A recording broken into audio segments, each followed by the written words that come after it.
Paimon just got a little fright because she's never seen a crazy place like this before. Who would have thought the best guide in all of Tibet could end up so out of their depth? Yeah! So anyway, Paimon just had the weirdest dream. There were cattle mooing constantly. Yeah, just like that. Aw, Ushi, were you looking after Paimon?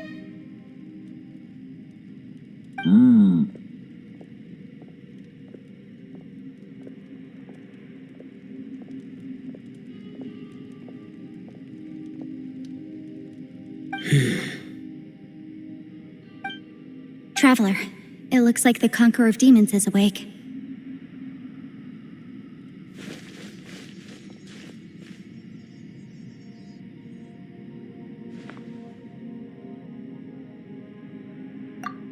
I'm fine. Don't worry.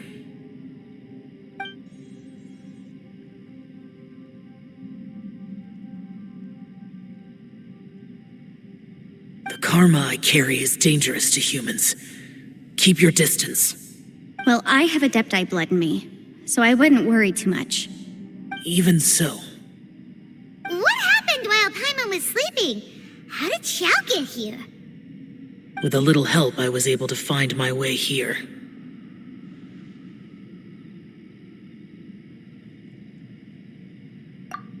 Conqueror of Demons, could you tell us what happened before you joined us? No need to be so formal. Just call me Xiao. Oh, sure. It was a senseless battle. I came here looking for someone, but when I found them, they weren't anything like how I expected. Madame Ping says that you usually base yourself at Wangshu Inn to guard the main road through Dihua Marsh. It's unusual for you to go looking for someone yourself. Are they an Adeptus? I'm looking for a Yaksha called Bosacius. Bosacius? Is that one of the 5 Yakshas, like you? I thought that you were the only one left. Aren't the other 4... gone from the world? You could say that. But Bosacius's body is the only one that was never found. Yakshas deal with God's remains all the time, and we become tainted by karma. Over time, it inevitably drives us to madness. The last time I saw Bosacius, it was the day he lost his mind. He left. No one knew where he went, and I never heard from him again. But Bosacius was the eldest of us. He once told us, as Yakshas we will experience countless wars. Whether we live or die, we must promise to take care of each other, and know each other's fate to the very end. Did he forget his promise because he lost his sanity? It's possible, but I did not. I am the sole survivor. So it is my duty to find out the fates of the others. What made you come to the chasm? Did you hear something about Bosacius being here? Did you know that 500 years ago, the beasts of Conria invaded the chasm?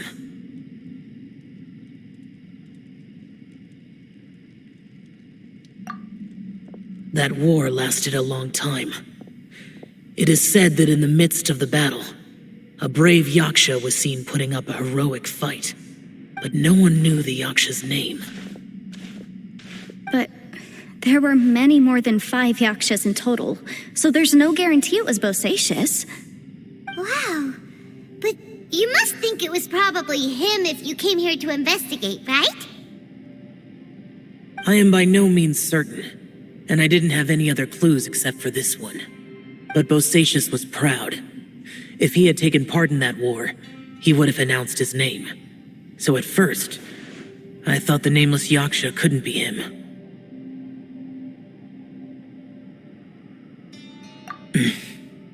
Wait, so it was Bosacius you were fighting with? Did he injure you? Yes.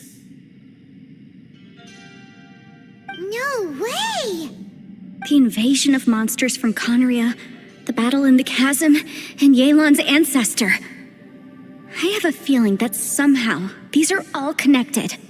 Life is full of coincidences, but this is too much of a coincidence.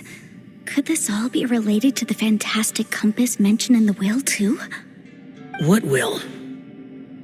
Oh, right. I came here because of a will. Maybe it's not something you've come across much before, but both mortals and adepti sometimes write out their final wishes so somebody else will carry them out after they've passed. It's known as a last will and testament.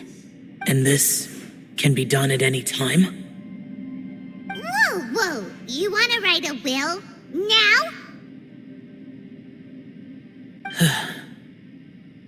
It was no accident that you saw my illusion that day. This place used your desire to find me to create a trap that you would willingly walk into. Pure deception is easy to spot, but the truth laced with lies can be a fatal combination. What you heard were really things that I said. It made sure you heard my real voice to create panic. This one-way communication was the bait. If we hadn't managed to get in touch through the spatial rift, we may well have lost someone by now. Rather than murdering in cold blood, this space seems more intent on consuming souls. How is this even possible? Our opponent is very clever. It is not safe to stay here. Everyone, whether I accomplish what I came here to do or not, I must find a way to get you out safely.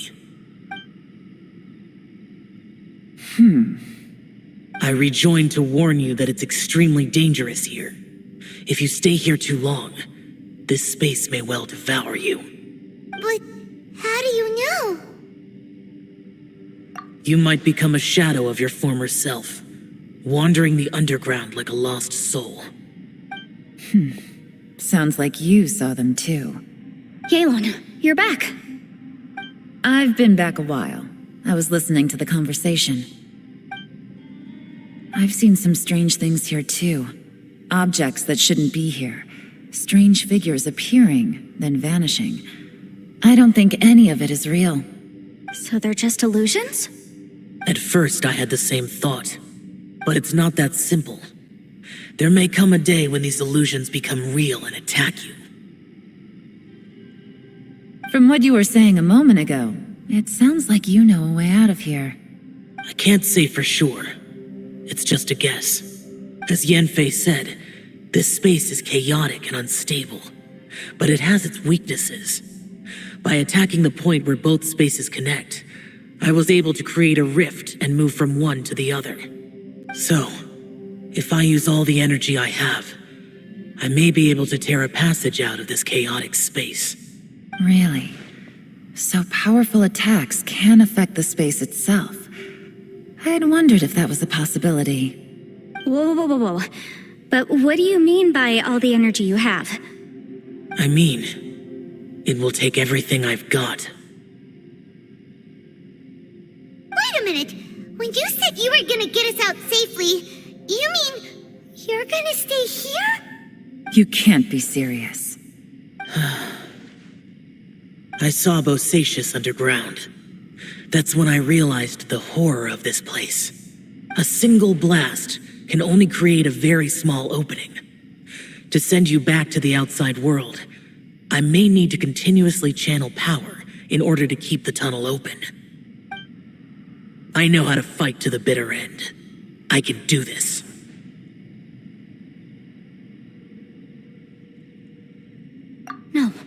No way.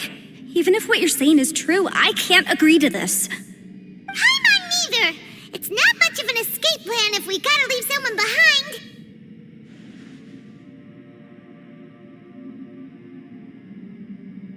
It's only a good or bad plan if there are other options to compare it to. But that's not the situation we're in right now. I doubt you'd still be stuck here if anyone had a better idea. But can you be certain that your plan will work? I cannot. What is wrong with you? You can't bet your life on something if you don't even know it's gonna work. It's not worth it. To conclude, I'm not agreeing to this plan. What if I told you, this is my last will? You? Ugh. That's your strategy, huh? No offense, but we have no guarantee this plan of yours will succeed, or even that it's safe. You said it yourself. Yakshas pose a danger to humans. You really expect us to accept your self-righteous plan just because you say so? The battlefield is a treacherous place. Every opportunity you take, you put everything on the line for. If you fear sacrifice and failure, you can never be victorious. I've been in my fair share of treacherous battles, so I know full well that you never bring up extreme measures like this until the very, very end.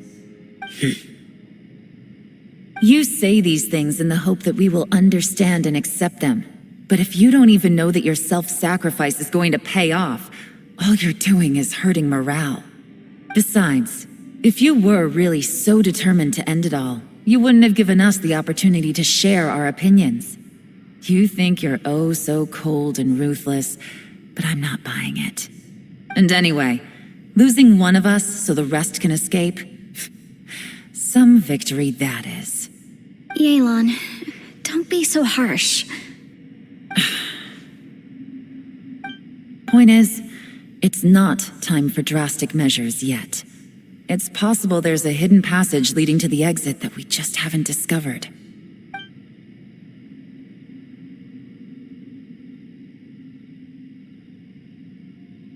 What if there isn't? Or if we don't find it? And in the end, I'm so weak that I don't have the strength left to sacrifice myself. What do you propose we do then? As things stand, there's no difference between sacrificing you and trying to find another way out, in terms of the likelihood of success.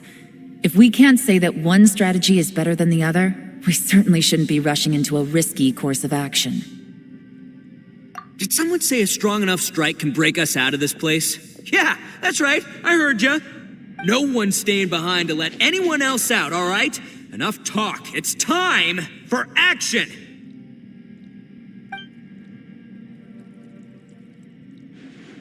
Come on, whatever you are. Let's see how long you manage to keep us trapped in here after I'm finished with you. Easy now. Have a taste of this! Yeah!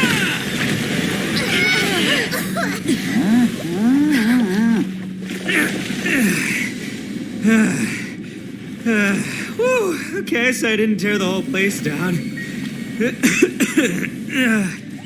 But check it out, new path. If you need a hero, I'm the man for the job.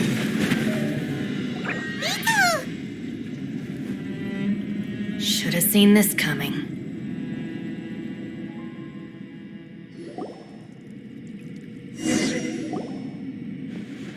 Why do you always have to do things like this?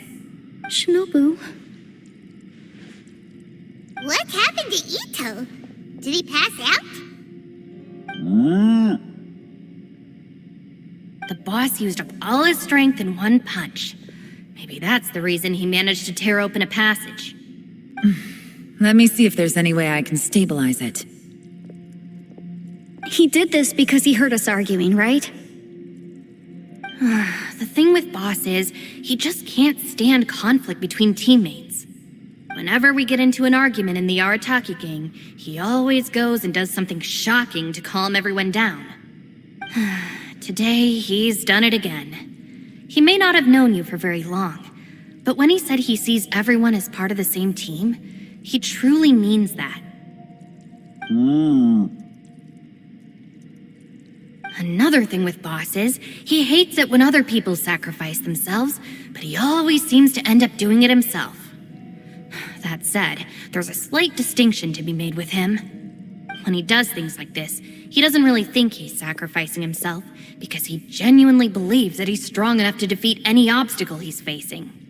Giant ego alert! And wasn't he just doing the same thing Xiao suggested? So stupid. The boss is hardly open to persuasion. Besides, he always acts without thinking. There's no doubt that he really thought he was about to solve everything in one hit. It's not just him either. The other guys in the Arataki gang are more or less the same. That's why they need someone like me to clean up after them. I couldn't stop him if I tried, so I might as well just let him do his thing. Besides, often his harebrained intuition is surprisingly on point. We might punch our way out of here yet. Ito, please tell Paimon you're okay. I'm sorry. Don't be. You have nothing to apologize for. Both you and Yelan made some very good points. Still, if this was an Arataki gang issue and you were one of our members, I have to say I'd side with Yelan on this one. The boss definitely wasn't sacrificing himself. He firmly believed that we'd be able to find a way out through the passage he opened up, and he's certainly not expecting to be left behind. Everyone's important. We have to support each other if we're going to get out of here. Your survival is of huge importance to some people. No, to a whole lot of people. Shinobu? Everyone, let's all do our best to try and find a way out. There's still a chance. I'm sure we can escape. Leave the boss to me. Don't worry.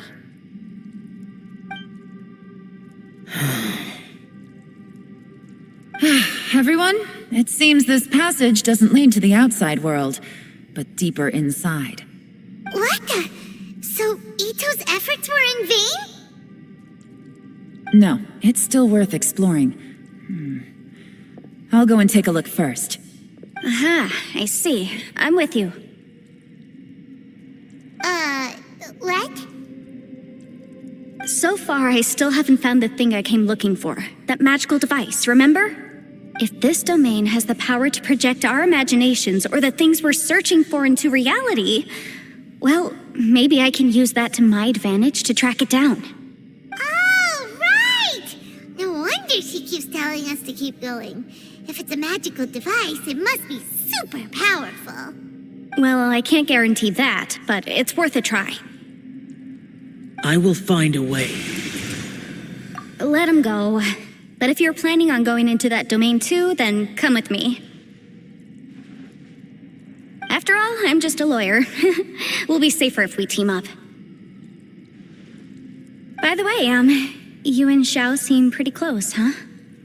Yelan got a bit worked up just now, so I just wanted to apologize on her behalf. I have to say, though, if Yelan hadn't spoken out like she did, I'm not sure she would have gotten through to him. Also, self-sacrifice is something Yelan feels strongly about. She tried to stop whoever it was. From what I know, she's lost comrades in the line of duty before, and then was rescued herself. Maybe being a survivor is what makes her so against seeing other people sacrifice themselves. How can things ever be the same again, knowing that your life was saved when others weren't? In a way, salvation can also be a burden. If I were her, I'm not sure I would have done anything different. Oh, wait, 1 second. I'll be right there. Yeah!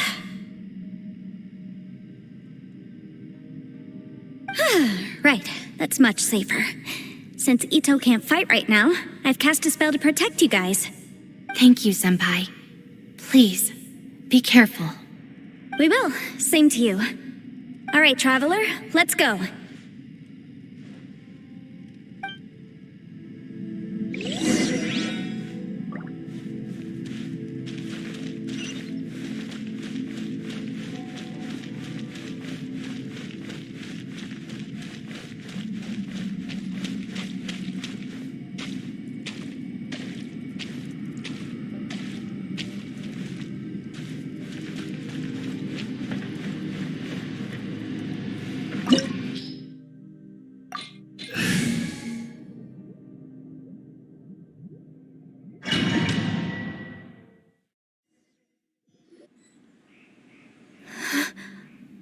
What's this?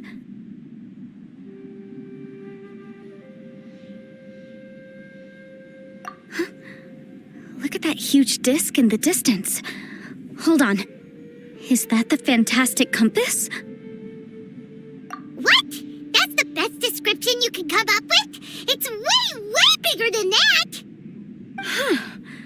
Well, it seems our theory checked out. In my humble legal opinion, that's almost certainly the magical device I've been looking for. It really showed up. But if this really is the fantastic compass, it's so huge. How the heck am I gonna lug that back to my office? I mean, come on, Yanfei. Don't give up now. Let's investigate the area first. What the? Are they treasure hoarders?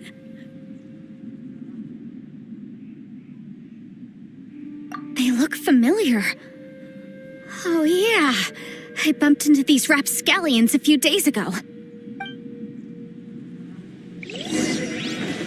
Motion to compel. You're open. Incinerate! You're open.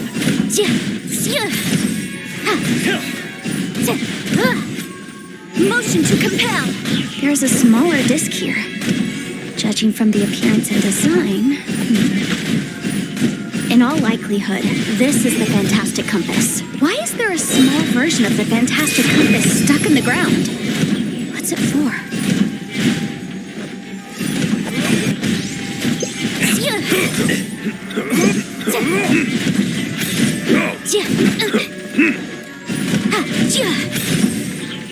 Motion to compel.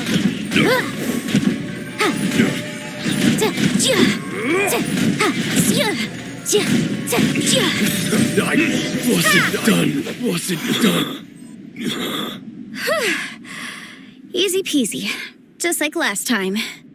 You know, when I ran into them before, I was working on a big commercial case. The defendant hired them to attack me, just to get back at me.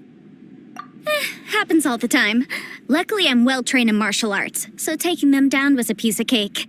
But these are the exact same guys as I met last time. Is this space recreating scenes from my memory? Maybe this is one of the ways our adversary intends to devour us. Unbelievable.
Whoa. Is this a tunnel? This is weird. It feels like it's connecting to another world. Or maybe another time.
A new entrance. Great!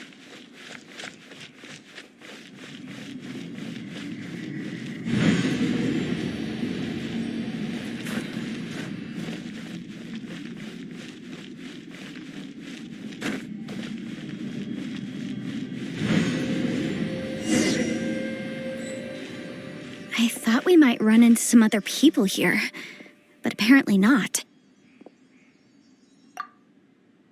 The Fatui? Whose memory is this? Ah! Watch out! Just as I thought. Yelan, you're here! I will take you down no matter how many times you show up. Hey, relax. We're together now.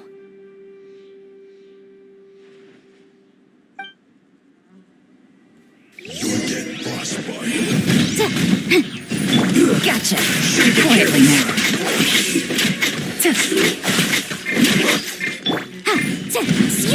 Incinerate!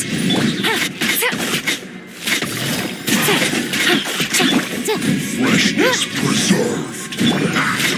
Frozen food. Motion to compel! Now! Oh no! Here comes the catch.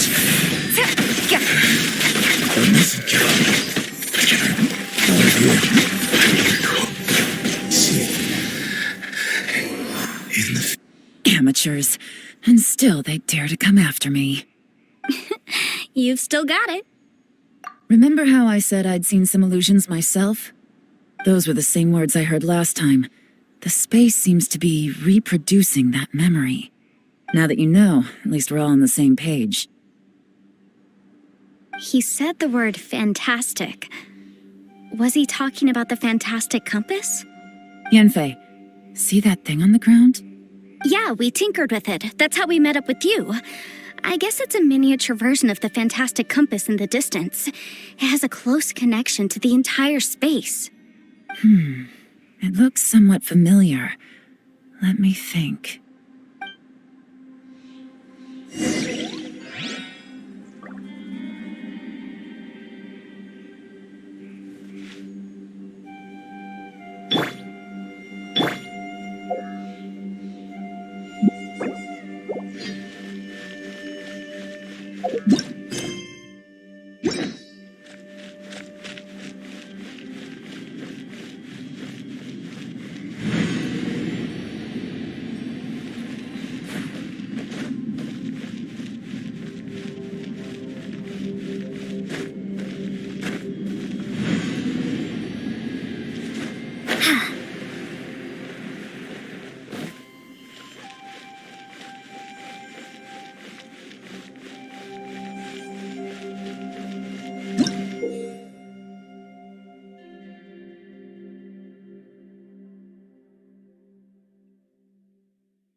What's this? Huh? Look at that. What? That's Well, it seems our theory checked out. In my humble legal opinion, that's almost certainly, but if this really is the fantastic compass, it's so huge.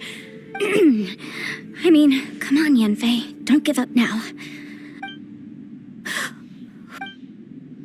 They look familiar. Incinerate!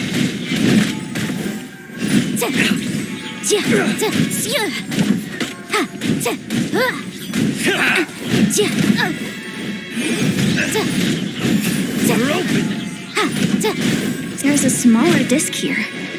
Judging from the appearance and design... In all likelihood, this is the Fantastic Compass. Why is there a small version of the Fantastic Compass stuck in the ground?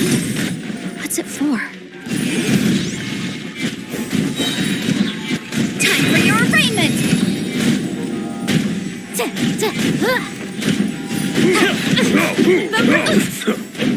Motion to compel!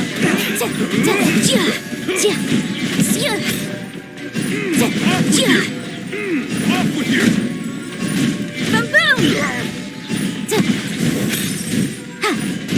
Boom! Incinerate!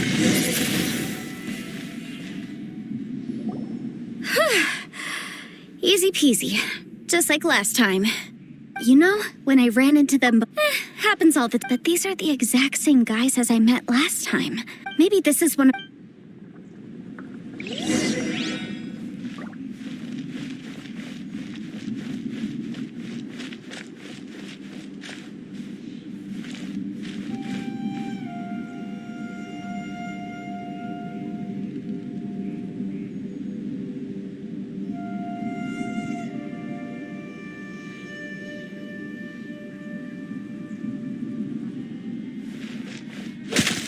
Yeah!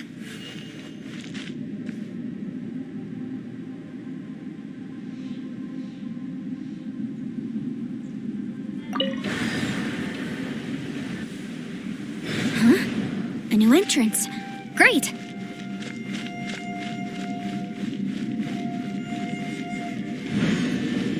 Whoa. Is this a tunnel? This is weird. It feels like it's connecting to another world. Or maybe another time. I thought we might run into some other people here, but apparently not. The Fatui? Whose memory it? Ah! What? Just as I thought. Yelan, you're here. I will take you down. Hey, relax.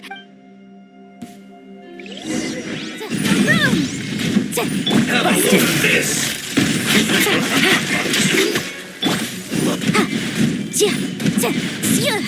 Incinerate! Gotcha. Time for a flash freeze! These are about to get dicey. Motion to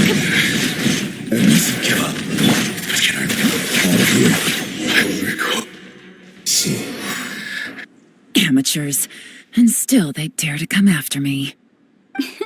You've still got it. Remember how I said I'd seen some illusions Those were the same words I heard last time. The space seems to be... Now that you know, at least we're all... He said the word Yanfei, see that thing on the ground? Yeah, we tinkered with it. That's how we met up with you. I guess it's a miniature version of the Fantastic Compass in the distance. It has... It looked...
Another new space.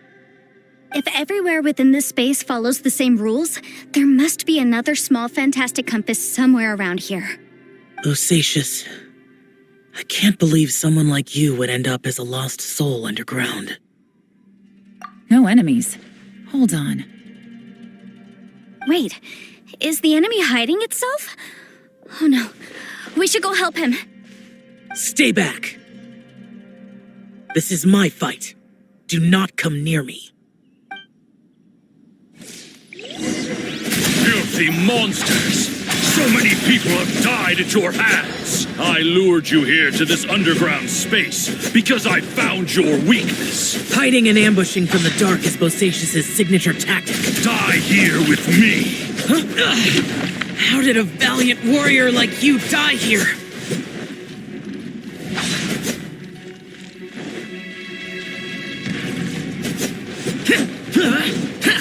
Uh-oh. This is not going well for Shell. No matter. I know how this ends.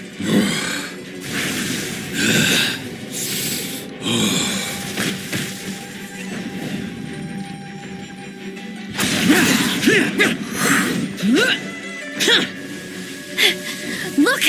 Bosacius is showing signs of fatigue. Bosacius, Martial Retris, even your strength is finite. But your illusion is not as mighty as you. This is not you in all your glory. I wonder what Rex Lapis would think if he saw what had become of the first Yaksha. Leave! I'll deal with the rest. We can't let the monsters get to the surface. Everyone, remember, we must hold the line at 60 miles outside the chasm at all costs.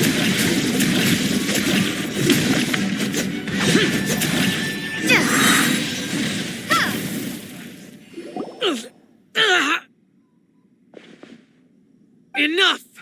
Phantom, be gone!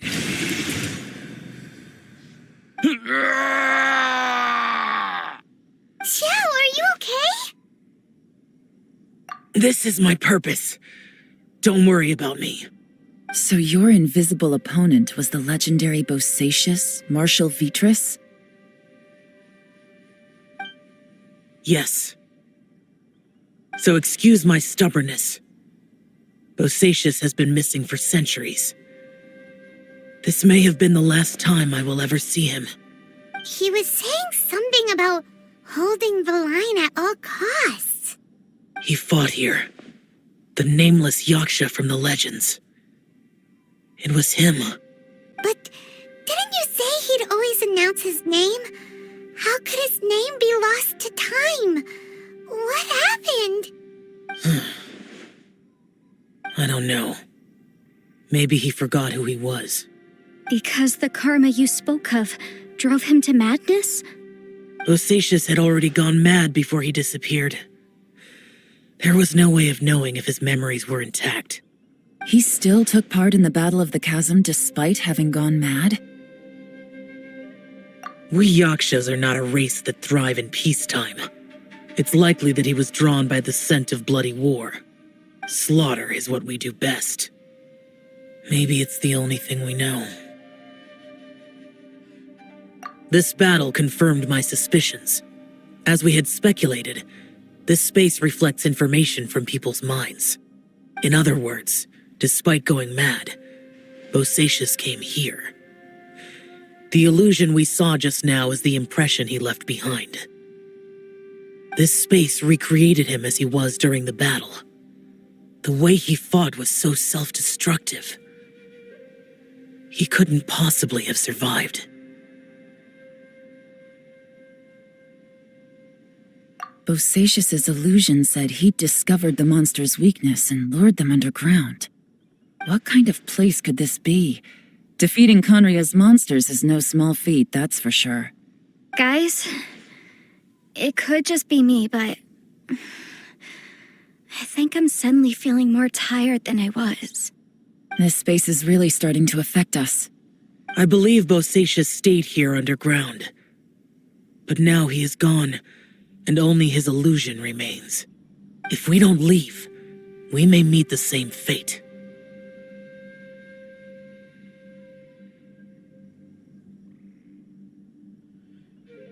Time to move on.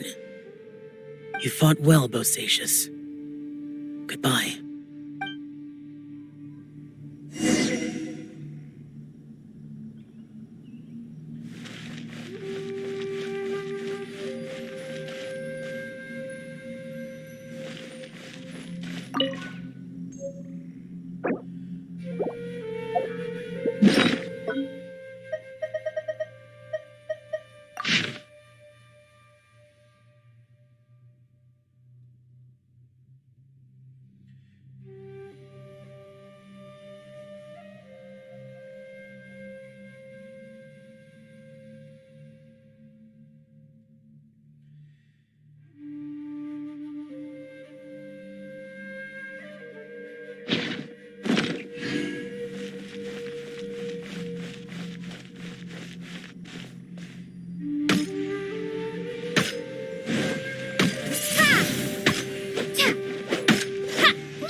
Looks like there's some information here.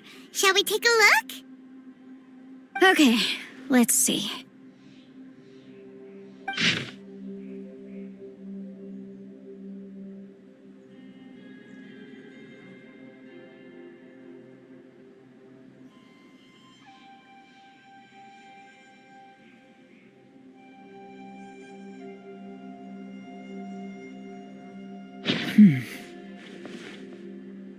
It looks like these were letters written by the Millilith soldiers who stayed here. So, who's this Boyang they mentioned? Boyang was one of my ancestors. The one who didn't make it back. You mean Boyang fought alongside Bosacius? I believe so. And the Millilith soldiers were their brothers in arms. I guess now we have a pretty good idea of where everyone that went missing ended up. Yes. So scary. What happened? Come on, let's not stay here. I have a gut feeling that sooner or later we'll connect all the dots. And then, we'll finally know the truth. Still, who knows how this space is planning on revealing the answer to us.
There's nothing here at all.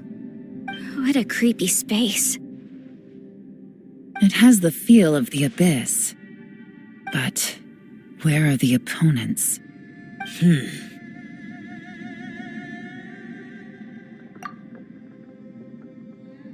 Your memory of what?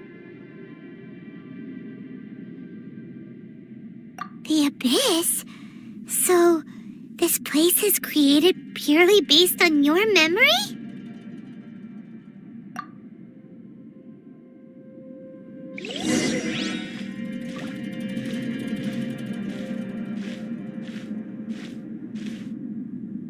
It's getting darker.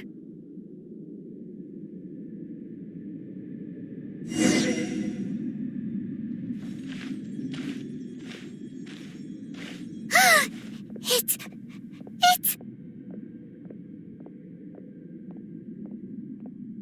Ether, wait!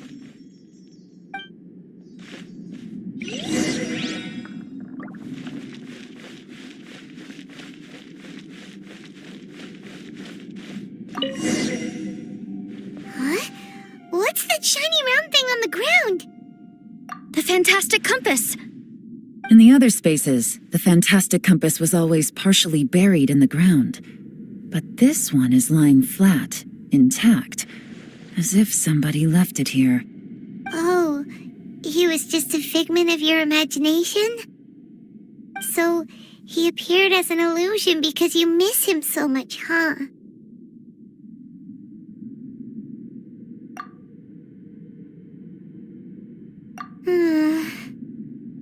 Yenfei, are you sure this is the fantastic compass you're looking for? I think so. There were no pictures in the will, but based on the description, it seems to check out. Yelan? What is it? From the design and build, this fantastic compass looks extremely similar to the catalysts used by my clan. I just need to do this, and... Someone's used this before. There may be a hidden message inside. Let's get out of here and find somewhere safer. All right, here we'll be fine. Take a moment to catch your breath while I try to unlock the fantastic compass.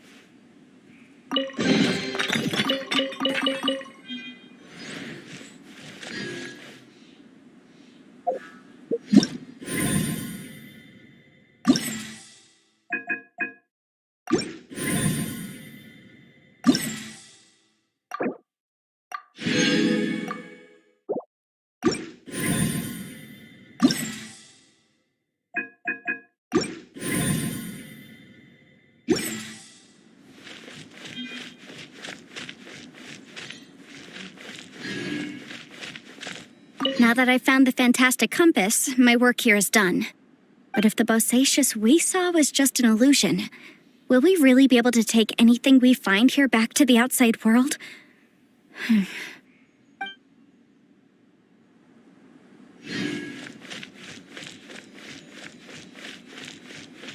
Bosacius was the leader of the 5 Yakshas under Rex Lapis's command. He could control electro energy. Unlike me, he was both a formidable warrior and a talented commander.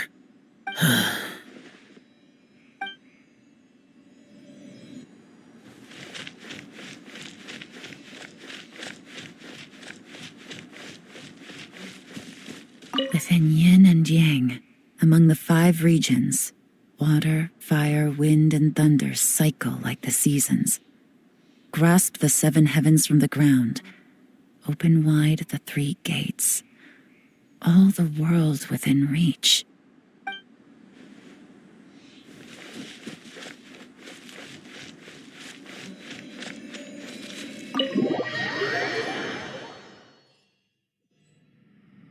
Well, well. This is not what I was expecting. Oh, seems like you've made a new discovery.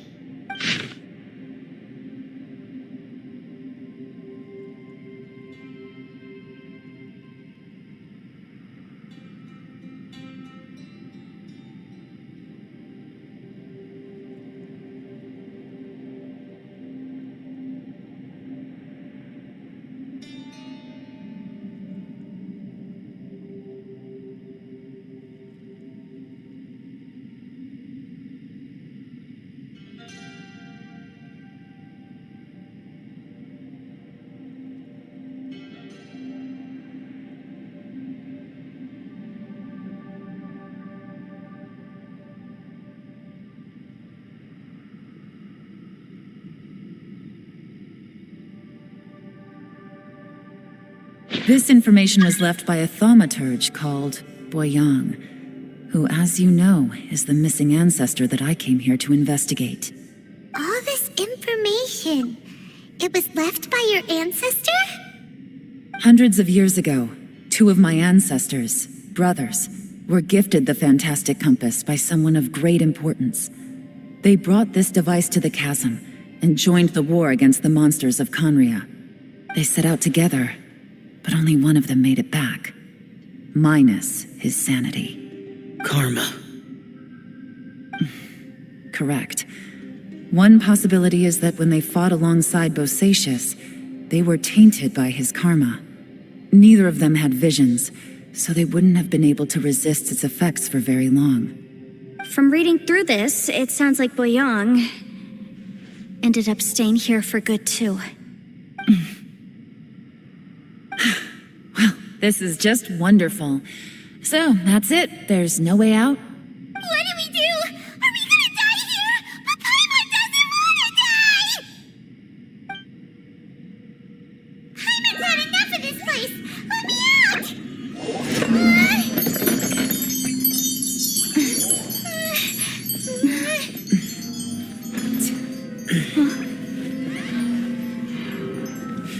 What was that?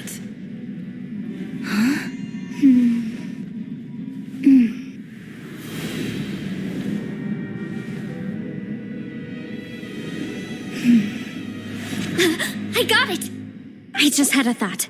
Give me a second, I just need to double check.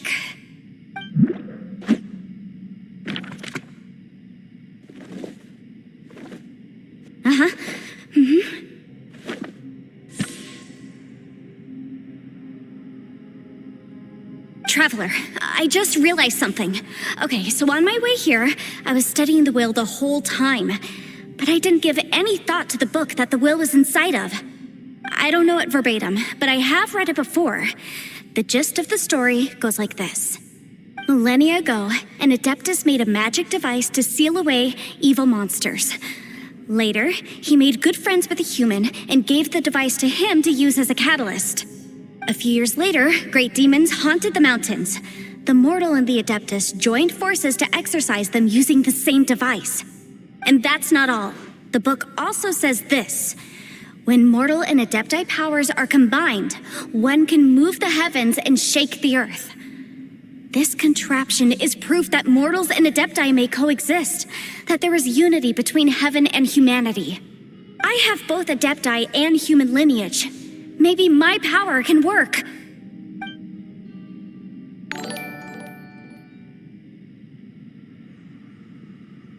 It worked! I mean, the effect only lasted an instant because I'm not strong enough, but still, we must be on the right track. And look, something seems to have been activated inside the fantastic compass. By heaven's might and the gods of the 5 regions, Yaksha and mortal together take this contraption in hand. That's their voices from when they made the seal. Bosacius and my ancestor.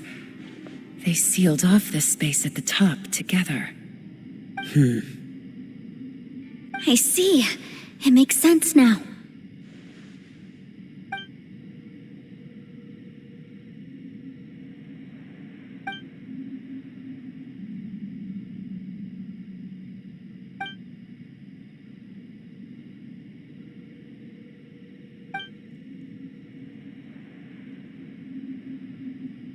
Everyone, let's go back and meet up with Ito and Shinobu.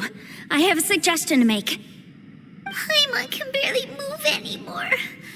Oh, why can't we get out of here? Paimon doesn't want to die. Paimon wants to stay with you. Paimon, just hang in there, okay? Trust me, there's still hope. Let's go.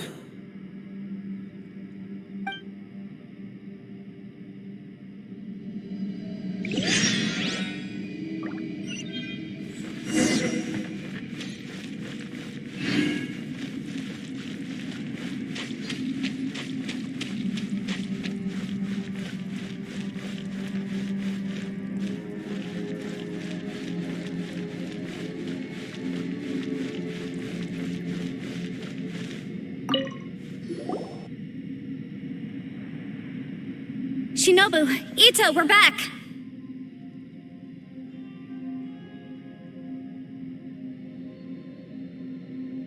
He must be exhausted, because he still hasn't woken up yet.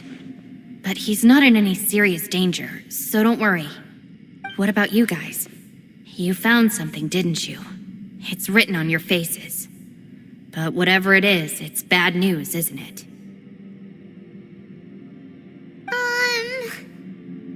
We found the fantastic compass. The previous owner left a message inside, and from the looks of it, there really is no way out of this space after all. It seems like the previous owner was stuck here forever too. Shoot! This isn't over yet. Listen to me. Just now, I tried channeling my power into the fantastic compass, and it responded. But all that did was activate the records from when the seal was created. Right, but the issue wasn't with the compass. It was with the method.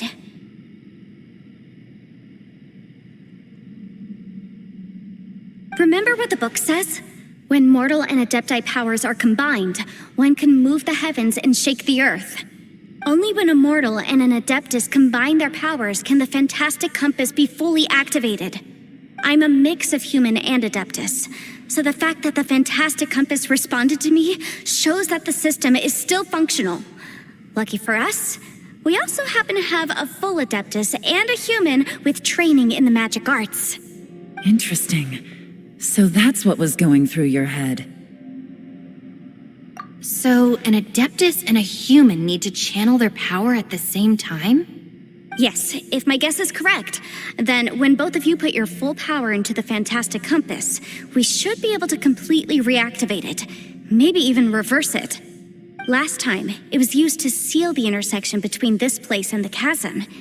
If we can reverse it, Then we're home free. Awesome. So there's still hope? you bet. Your idea seems reasonable.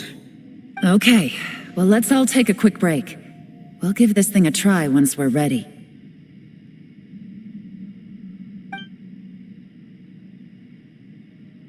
Oh boy. I'm so nervous. Yelan, Xiao, how are we looking? I'm all set. I'm ready. Oh, but Yanfei, there's one thing you might need to mentally prepare yourself for. I'm afraid you probably won't be able to take the fantastic compass out of here. From what I can tell, everything within this domain is the result of disordered space-time and memories. We all came here for different purposes, and everything that's happened here has been in response to our own imaginations and conjecture. Terrifying, but also a miracle. This space, well, it's more than just a space. Whether there's some kind of higher power at work here, I don't know, but the whole time, it's been reading our minds and responding to us in the form of illusions. Also, according to the history of the chasm, this place must have existed for a very long time. What could have created it? Oh, that. Yeah, I was there too. Huh? Wait a second. It was you that shot that arrow? Who else did you think it was?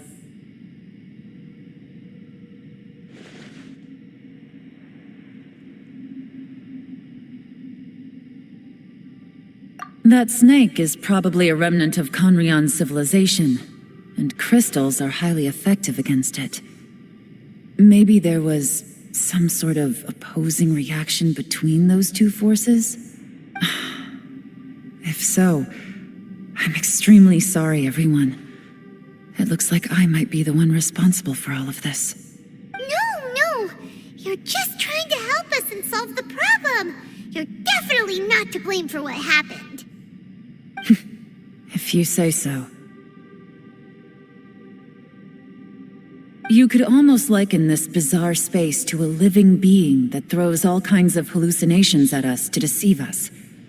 Everyone we've seen here, and all the paths we've walked, it all ceased to exist 500 years ago.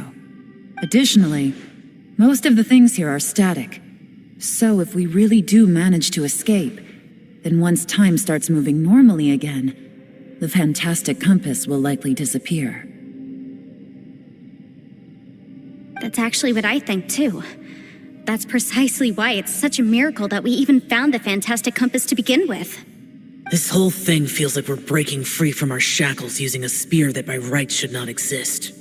This is a long shot, but it may be our last chance. So, whose wish was it that summoned this device? Perhaps it was.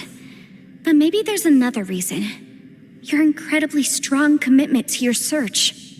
It's a shame that we couldn't find your family. But if they were here, I'm sure they'd want nothing more than to see you being rescued from this place. I gotta say, it does intrigue me, the way we all ended up here together. If this is fate, then let's grab it in our hands and turn it around. Leave the boss to Ushi and me. We're ready. Traveler, take care of Paimon. Yanfei, you might need to come closer to me when the time comes. Sure.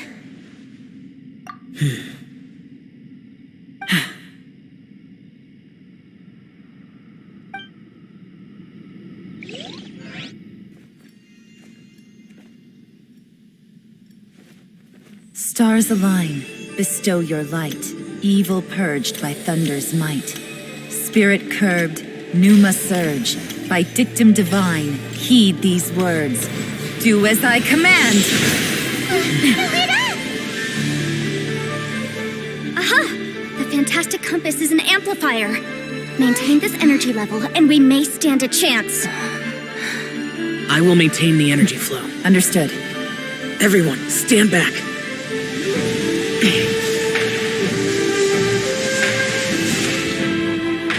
I shall hold the line by sealing the surface. As Yakshas, we must fight for this world. General Alatus, falling in!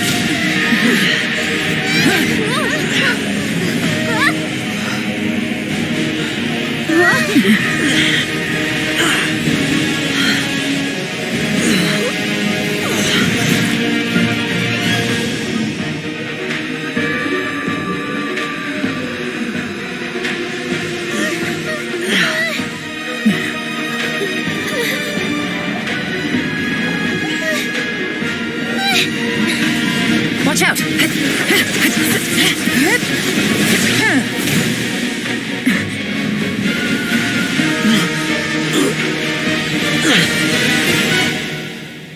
This trip may be dangerous, yet you insist on going. I have guarded this place for several hundred years. Only to seek the nameless Yaksha do I request your approval.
You can't keep this up. Your strength won't last.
That was close.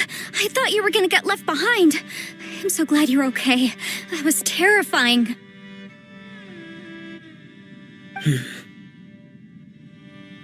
I know what you were thinking, but...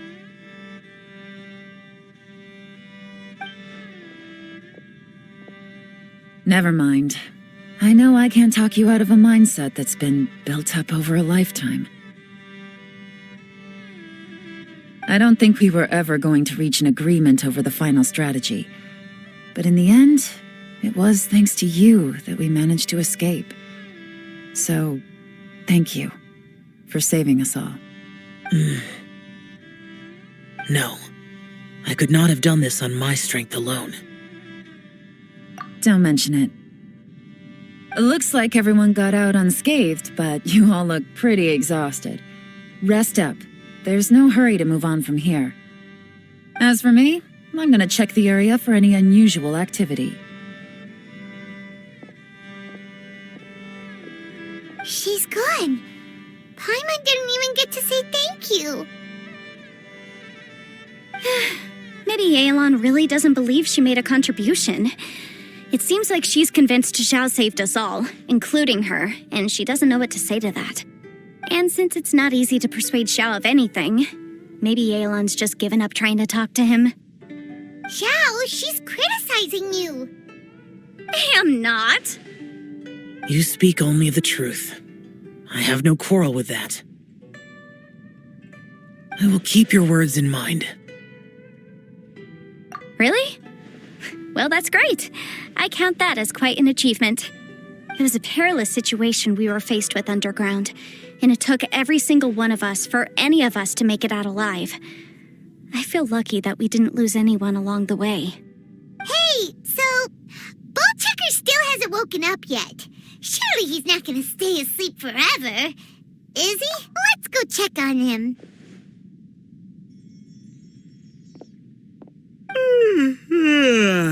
I slept like a rock.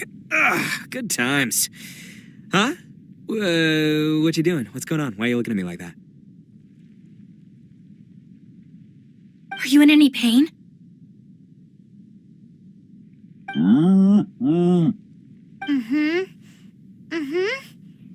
The head? What about it? Is there any brain damage from the impact? You need to tell us if you're not feeling well. You weren't that bright to begin with, so if we add brain damage to the equation... Oh, brother. The heck are you guys talking about? I'm fine. I had an epic power nap, and now I feel like a million more. Huh. I feel like I'm forgetting something, though. Oh, yeah! Wait, weren't we underground? How did we get back up here? It's a long story. We'll fill you in later. Ito, we're indebted to you, Shinobu, and Ushi. We couldn't have escaped this predicament without your help. I'm the reason you all got caught up in this. Please accept my apologies, and let me find some way to compensate you for the trouble. Crazy talk. You helped us first. Of course we're gonna return the favor. Hey, if it weren't for you, we'd still be in a Liyue jail cell right now. That's not quite correct. You'd be in jail, not me.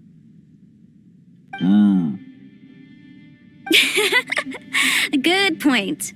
Well, okay then. How about this?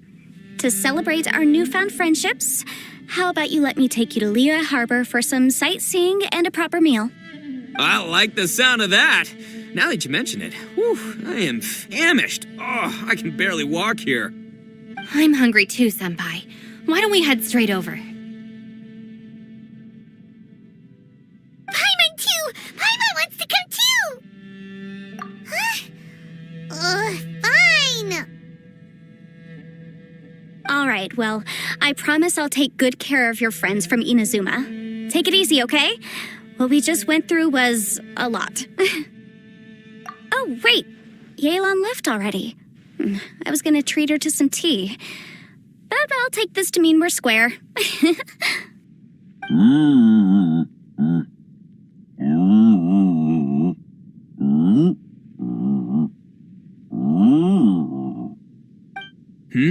Oh, yeah?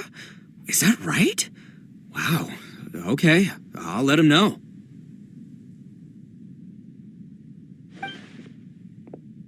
Traveler, Flying Lavender Melon, Ushi has a couple words he'd like you to pass on for him. What? Oh, I want to hear this. Me too. Count me in. Good idea! Let's do that! Paimon never would have guessed that Ushi was so gentle and thoughtful. Never judge a bull by its cover, huh?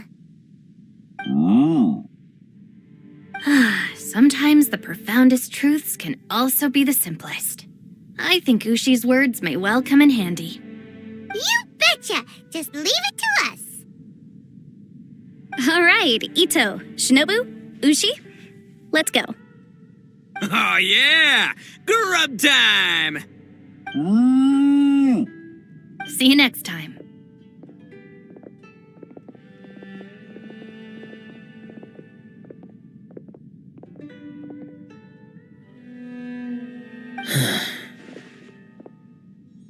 Finished taking care of business? Oh, there wasn't any business. We were just saying goodbye to our friends. You're still here. I saw the two Inazumans leave with Yenfei, heading towards Liyue Harbor. Aren't you going with them? We still had some stuff we wanted to say to Xiao. I figured as much. I've checked the area. Nothing strikes me as out of the ordinary. Looks like this chapter has come to a close. Now, I just need to take care of the confidentiality issues. Let's hope our friends from overseas can keep their mouths shut. For their own sakes. We got it! We got it! We'll make sure they don't say anything. Please don't hurt them. Oh. You figured me out, huh? All right, I'll quit pulling your leg. Everyone really rose to the occasion this time. I won't ever forget what we went through. Where could that strange space have come from? And how has it existed down there undetected for so many years? I have to investigate this further. I have a feeling that whatever lies behind all this runs deep. Maybe so deep that no one can be allowed to know. Also, I think someone helped us out at the last minute. They did a good deed, of course, but somehow I couldn't tell anything about them. It must have been someone of great importance. Anyway, these questions will have to wait for another time. I have some follow-up work to do and reports to make. So it's back to Liyue Harbor for me. See you when I see you. Bye, Yelan! You knew I was waiting for you? Really? There's somewhere I want to go. If you have the time, you can join me. Where is it? A place that has to do with the Yakshas.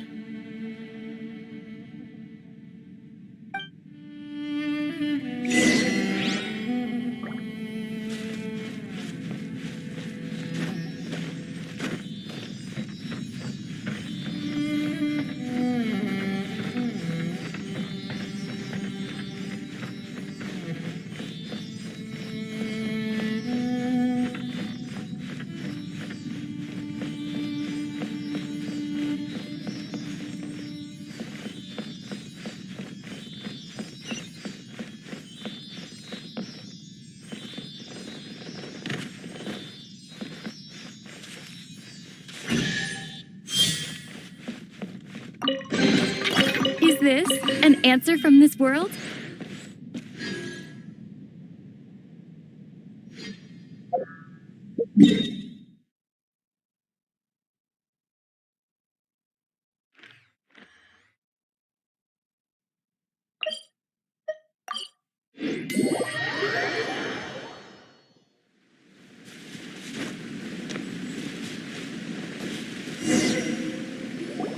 The temple up ahead was built to remember Pervases. Maybe I came here because I had a realization. You mean back when we were underground? It's hard to put into words. Seeing Bosacius gave me the false impression that I'd traveled back into the past. You could dress up the Yaksha's life and call us valiant warriors, veterans of war. But the truth is, we are slaughterers and nothing more. For Bosacius, perhaps dying in the heat of a great battle was no tragedy. And perhaps the same is true for me. After living so long, to die in the act of saving others would not have been a terrible thing. So maybe these thoughts are my own form of insanity. Hey, don't say that. Oh yeah, Ushi wanted us to tell you. It's very important. Ushi said he has the power to exorcise demons, so people use him to fend them off. But after he met Ito, he's never left his side. He also said that he doesn't have any grand philosophies. He just thinks we should spend our lives around the people who make us happiest. Maybe there aren't so many rules about how we should or shouldn't live our lives in this world after all. So he hopes you can come to understand that even though the power of a yaksha may be harmful to other people, it doesn't mean you shouldn't hang out with them. Yep, like people with visions. They have more resistance against your power, right? And, well, anyway, there's loads of people out there who really care about you. Suddenly you sound a lot like Bosacius and the others. They used to talk about how they hoped to live a mortal's life once the world was at peace. I think I was the only one who didn't think that way. The Bosacius recorded in the Fantastic Compass had lost his sanity. He addressed the people around him as Alatus, Menogius, and others. These are the names of the 5 Yakshas. I am Alatus, and Menogius is General Capisis. The others are Bonanis, or General Chisapis, and Indarius, or General Musatus. I heard that people call the 5 of us Yakshas, the Guardian Adepti. Bosacius and Yelan's ancestors stayed underground to the end. So that space must have read their minds in their last moments as they approached death. Yelan was right in everything she said. Both of our proposals had their drawbacks, and both were sensible suggestions. But the power of that space was far beyond all of us.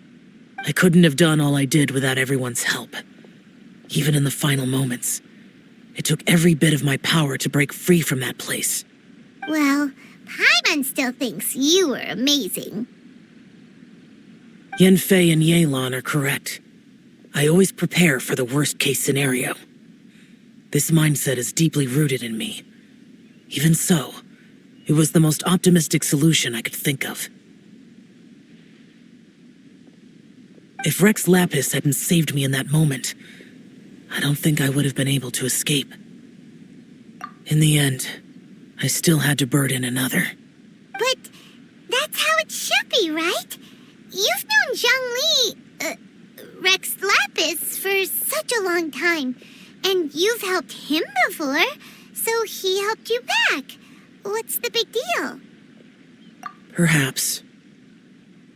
In the moment that we escaped from that space, I could sense what was left of Bosacius's memory. If I had to say what I gained from this trip, I think that would be it. It's good that one more person will remember him.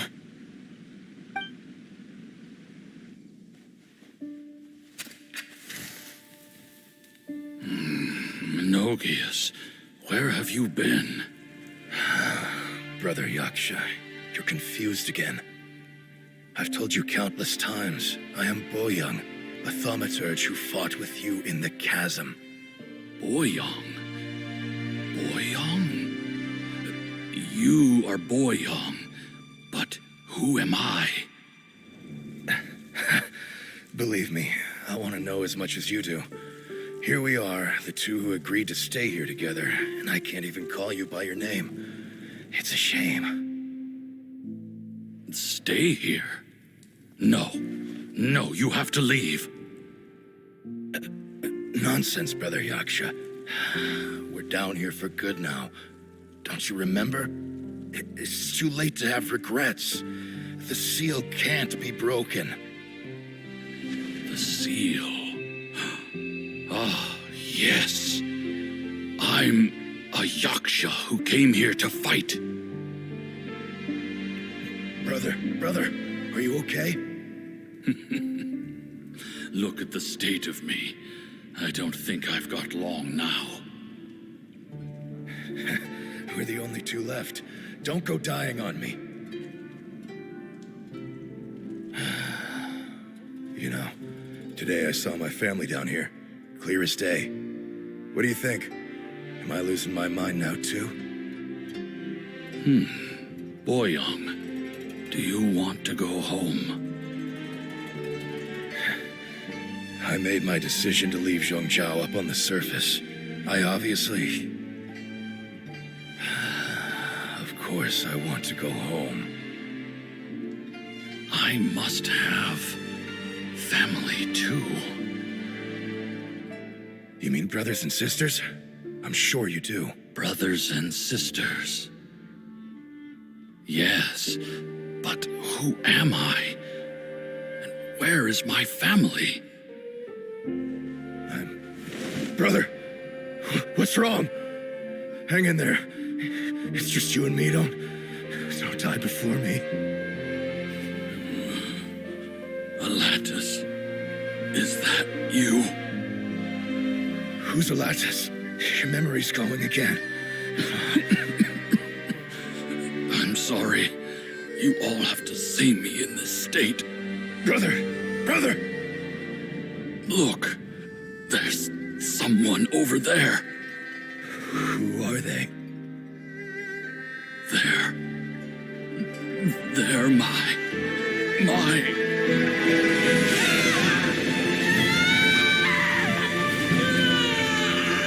I remember now.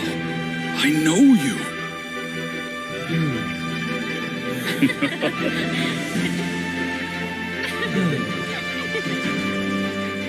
My brothers and sisters have come for me, Boyang. You're awake? At least tell me your name. Brother Bosacious. Hey, Bosacious. Bosacious. I am Bosacious, and my destiny is to make the ultimate sacrifice.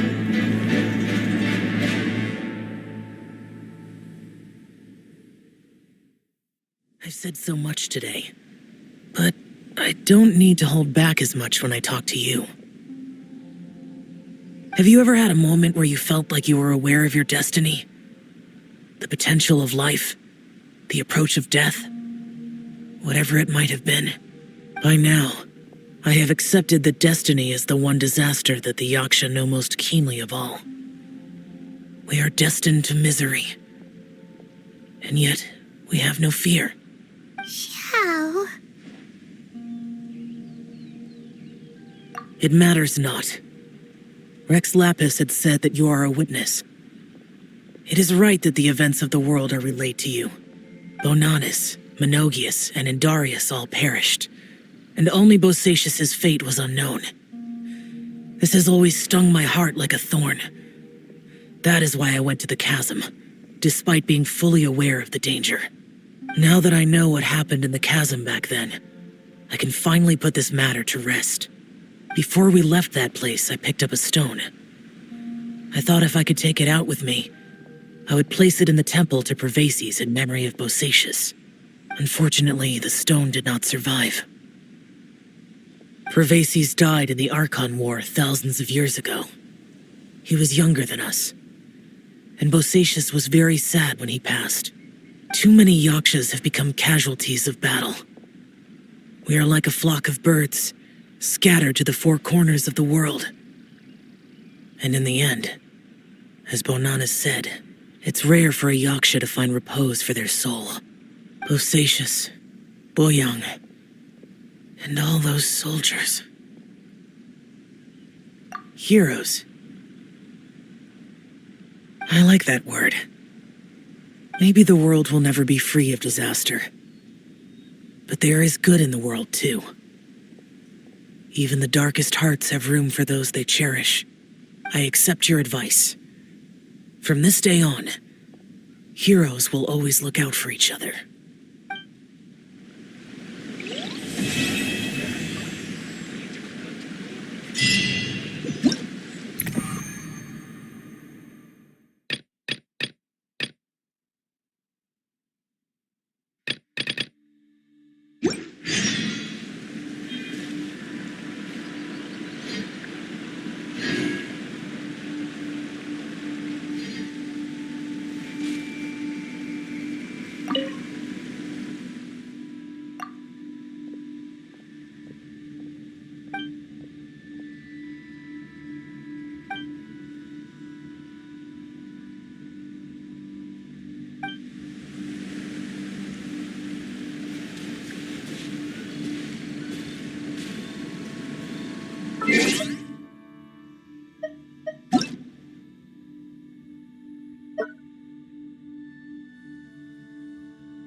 Don't get too close! Come on out. A sight to behold. Right now. Right here. Right now. Game's up. Fun's over. Quietly now. Here's backup!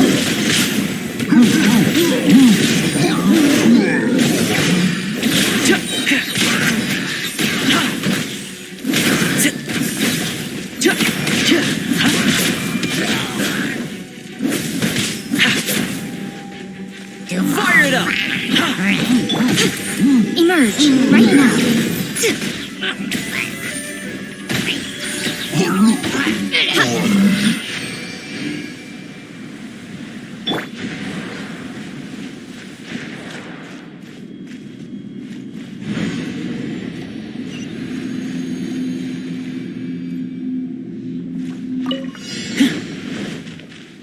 I got you covered! Don't get too close! Nothing lasts forever. Right here. Emerge. Right now. Clouds high. The birds come! Here comes the cash.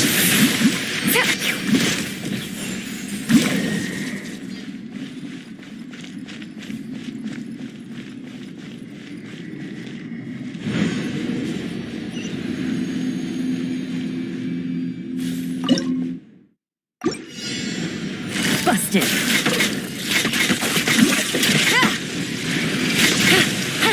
Here's backup! Check this out! As one with wind and cloud! Wind strike. A sight to behold. Emerge. Right now. Things are about to get dicey. Quietly now. Supporting fire!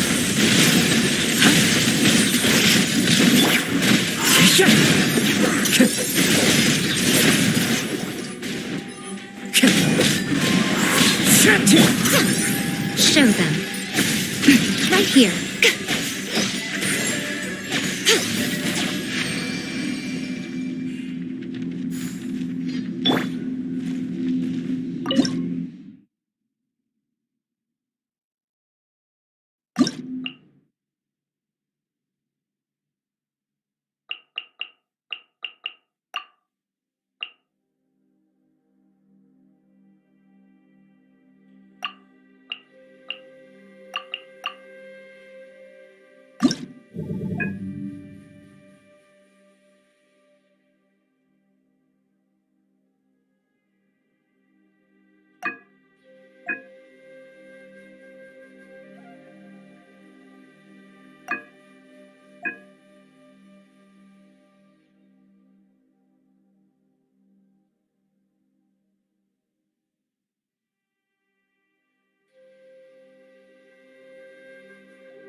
Evil conquering!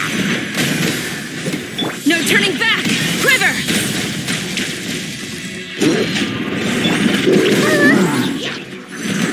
Ninjutsu! Gotta dash!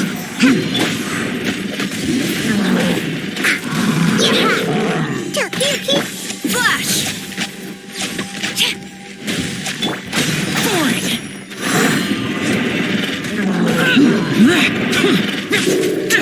Quiver! Glory to the Shogun! Flash! They're gaining the upper... Disappear!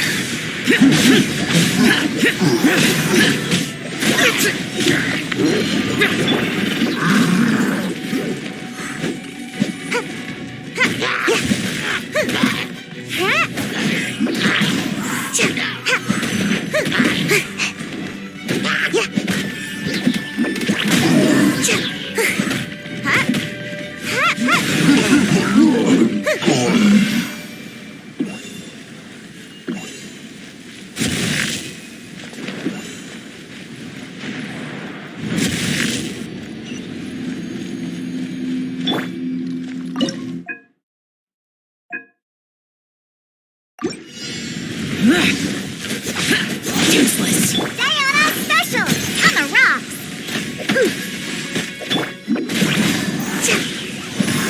Storm the front!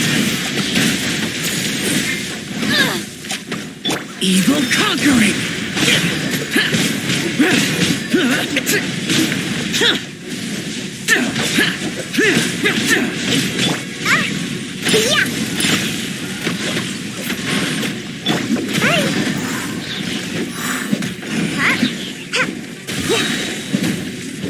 Come on now. Gotta dash.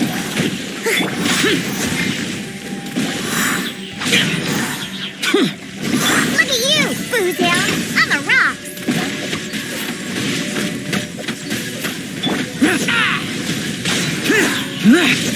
Strike! Impossible! Gaining... Lament. Oh, shaken and stirred.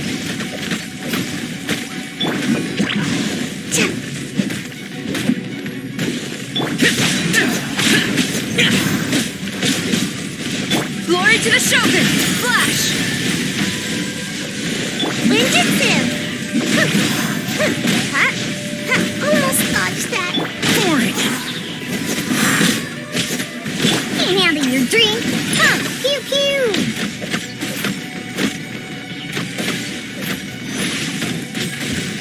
On the rocks. Boring. Disappear.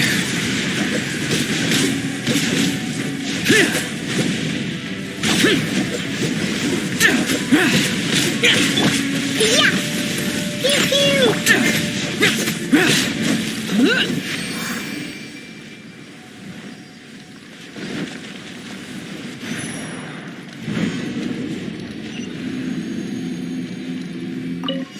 Bow before the abyss!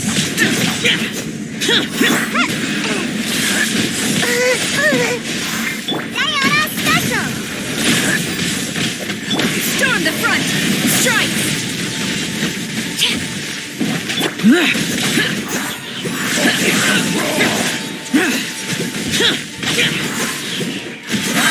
Evil conquering.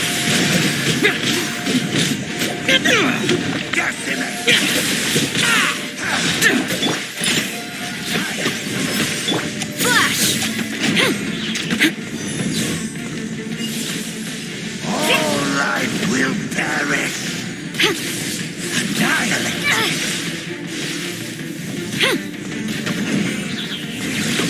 Strike! Impossible! On the rock. Can't handle your dream. Huh. Useless. Quiver! Glory to the Shogun! Ninjutsu. Almost dodged that.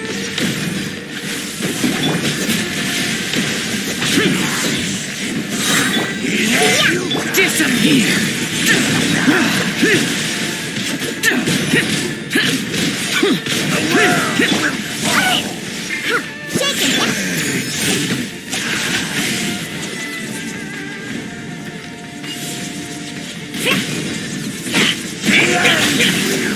Boring. Sayonara special.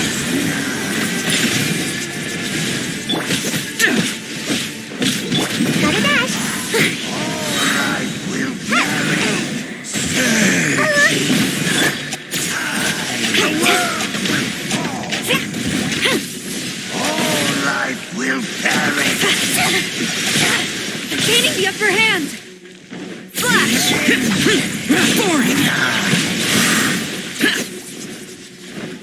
No turning back!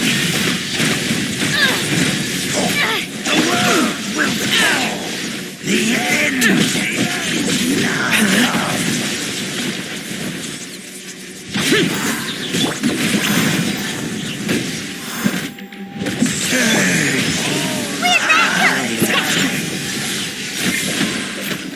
Lament!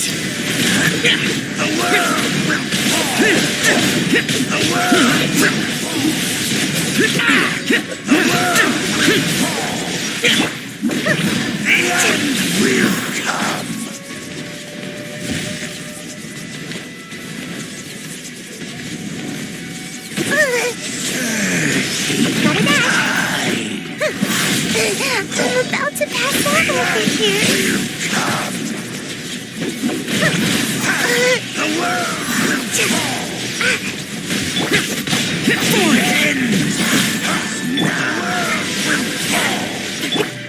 Come on out. Gotta dash. Almost dodged that. I'm about to pass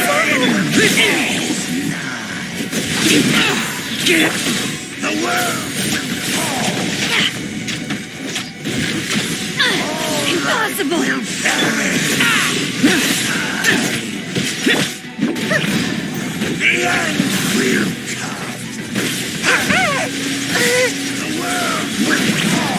Pew-pew.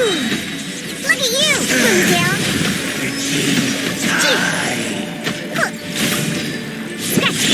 Gotta dash. Disappear! The abyss shall rise once again.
Gotcha. Take it easy.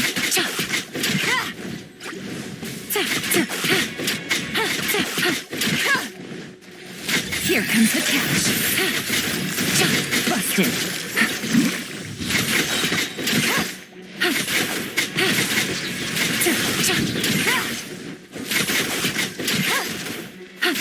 Gotcha.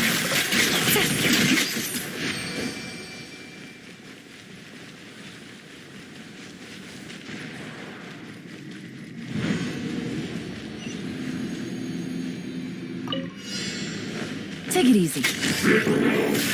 Game's up. Nothing lasts forever. Right now, emerge. Here's backup! Don't get too close! Fallen leaves, adorn my night!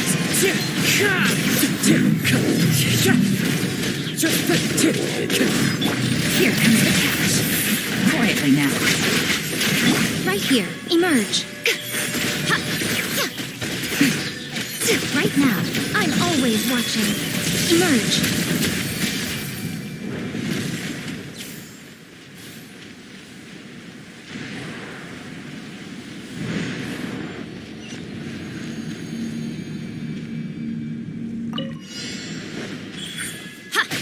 Game's up. Sun's over. Gotcha. Busted. Clouds high. The birds come! Wind strike! I got you covered! Check this out!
Inazuma shines eternally. There is no escape.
Allow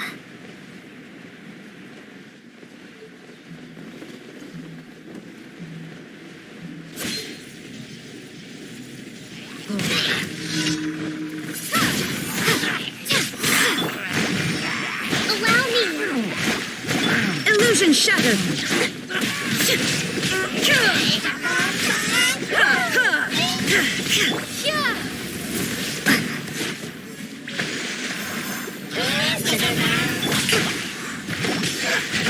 Let's move out.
Hold the line.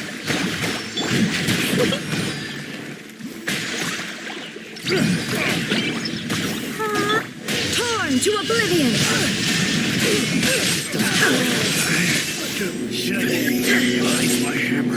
Turn, bring refuge. Be gone.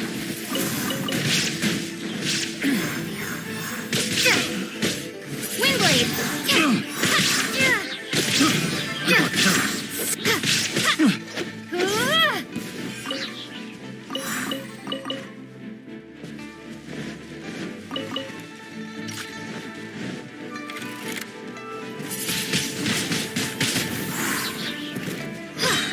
Prepare to be blown away.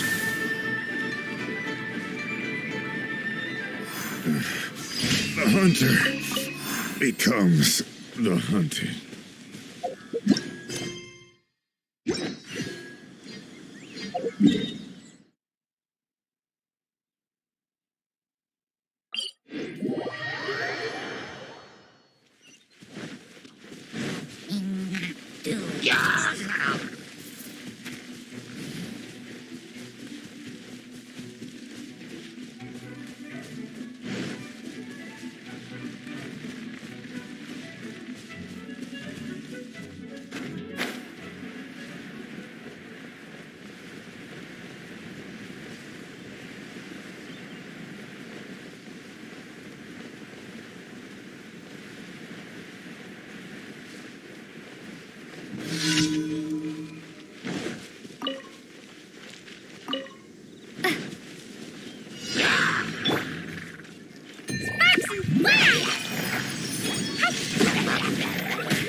Now you shall perish.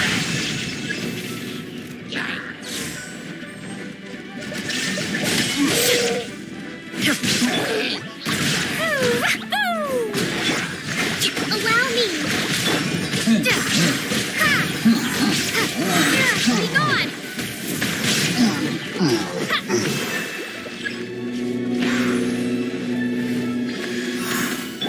La la la. Boing boing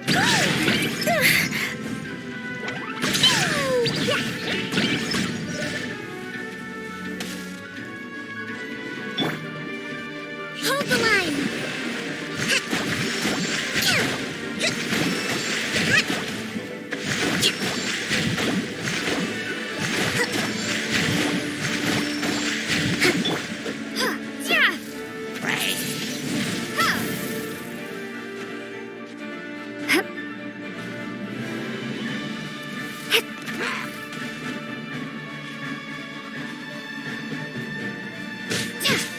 Windblade.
Ad Astra Abyssosk.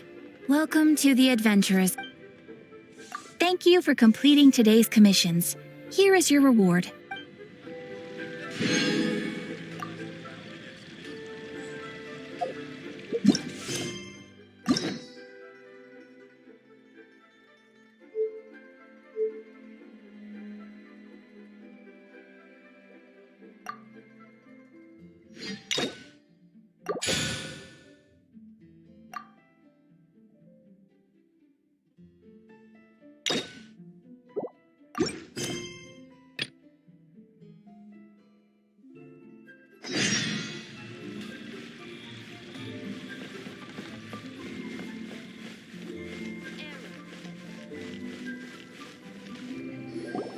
Traveler, Paimon, it's been a long time. Oh, hey, Hoishin. Long time no see. Fancy meeting you here. How's work these days? Thanks to the help of people like you and colleagues like Ganyu, better all the time. But I've been feeling distracted at work lately. I just feel constantly agitated. It's a long story. But my father, he's thinking of stepping down from the Tianshu position due to health issues. Huh? What's wrong with Uncle Tian? Nothing specifically. He's not unwell. He says he's just increasingly low on energy these days. He's always said, old age comes for us all in the end. Still, I just can't help but feel a little emotional watching it happen to him. Anyway, my father's currently on the second floor of Yangsheng Tea House. Why don't you come pay him a visit with me? He seems very fond of you, too. I'm sure chatting with you will make him very happy. Sure, let's go.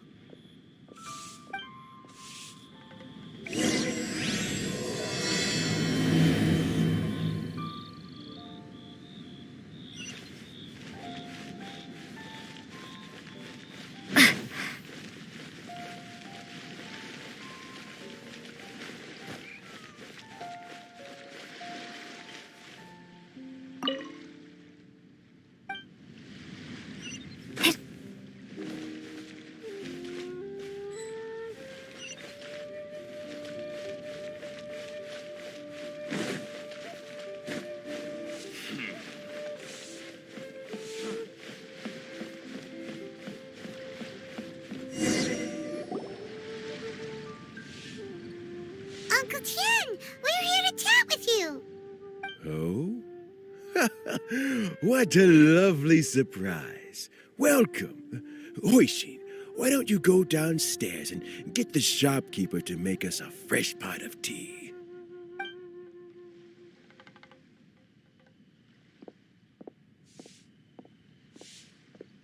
I heard that you've been traveling all over the place recently. I would very much like to hear your adventure stories. Hoishin told you, didn't she? Don't worry. I'm quite all right. It's just the years gradually catching up with me.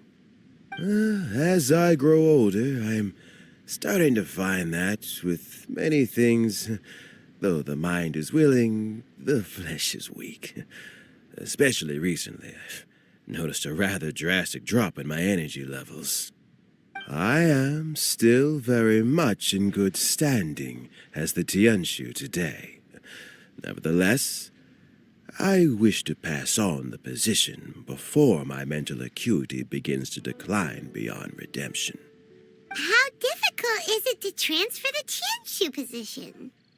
Oh, well, you see, the Tianshu is a rather unique position among the Liu Qixing. Historically speaking, the Tianshu rarely appears in public. We stay behind the scenes, planning and giving advice, so a public selection process would not be suitable. We also want to keep any prospective Tianshu candidates free from influence by outside forces, so we tend to be as discreet as possible in their assessment and appointment. For these reasons, the incumbent Tianshu typically recommends their candidate of choice, and this is then approved by the other Qixing members. So in other words, you pick someone, and then Lady Keqing, Lady Ningguang, and the other Qixing appoint them? Correct. Unfortunately, due to my health, I won't be able to assess every candidate myself. Not to despair, however, because I found someone exceptionally capable to act on my behalf as assessment officer. In fact, I believe you recently became acquainted with her yourself. Oh? Who is it? I'm heartbroken. I thought it might take you a little longer than this to forget all about me. It's Yelan! Jackpot. Uncle Tian here asked me to assess 3 candidates for him. Fancy joining me? You'll be among the first to get to know the next Tianshu. Might be a good opportunity for you. What do you think? Paimon thinks so too. It can't be a bad thing to be on good terms with a new Qixing, right? All right then. Though, I gotta say, Uncle Tian, you say you're into behind-the-scenes planning? My work's of the covert variety too. Don't you think I might make a good Tianshu? Huh? Yelan, you want to be the next Tianshu? I'm not opposed to the idea, but I suspect Ningguang wouldn't let you go very easily after how long you've been working together. So, how about this? If your investigation reveals that none of the other candidates are qualified for the position, I'll recommend you for the job. Deal. Well, you guys take your time. Everything's all set for the assessments to go ahead. Meet me on the first floor when you're ready. Until then, have a pleasant conversation. Oh, and no need to pay for your tea. As the new owner of this fine establishment, this runs on the house.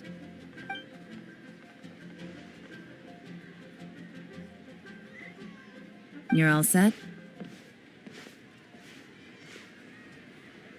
Uncle Tian seems really worn down. It's like all his energy's gone. Yeah, it may sound harsh, but Uncle Tian is past his prime. He's not cut out for this anymore. So he's recommended 3 candidates. Their names are Qinwei, Mingbo, and Zhi. Qinwei is a wealthy entrepreneur. Mingbo works at the Liyue Ministry of Civil Affairs, and Zhi is focused on study and travel. Try to keep all that in mind. Of course, it doesn't really matter if you forget, since we'll be assessing them at Yuehai Pavilion in a short while. Qianwei, Mingbo, Zhi. Paimon should be able to remember their names, but what does the assessment involve exactly? Let's leave that until we get to Yuehai Pavilion. All right. Heads in the game, people. The stakes don't get much higher than a change in the Qixing. We can't afford to miss anything, no matter how small. Got it. We'll keep our eyes wide open.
My legs are getting sore.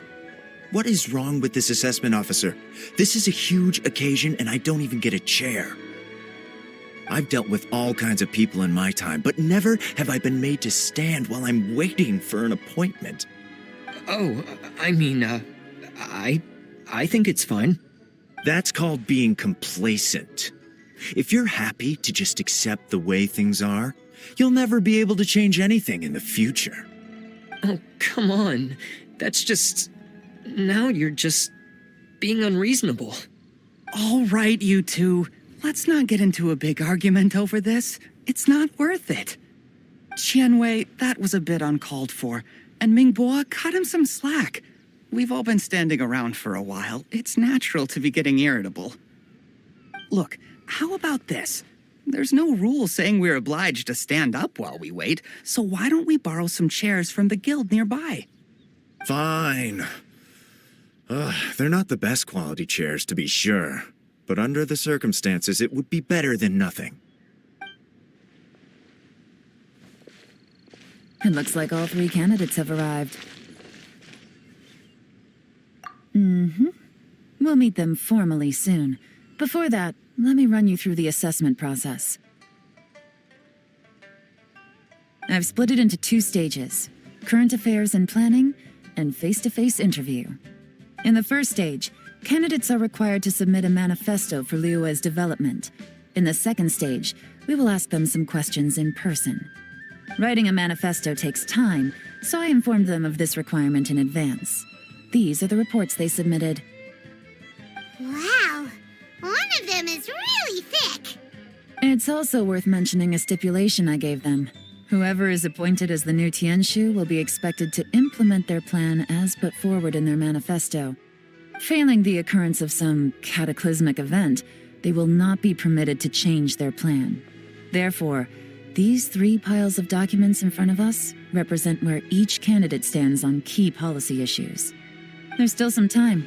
Have a skim through, get a first impression of what each person's proposing. I'll be waiting off to the side. Just let me know when you're done.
Finished, huh?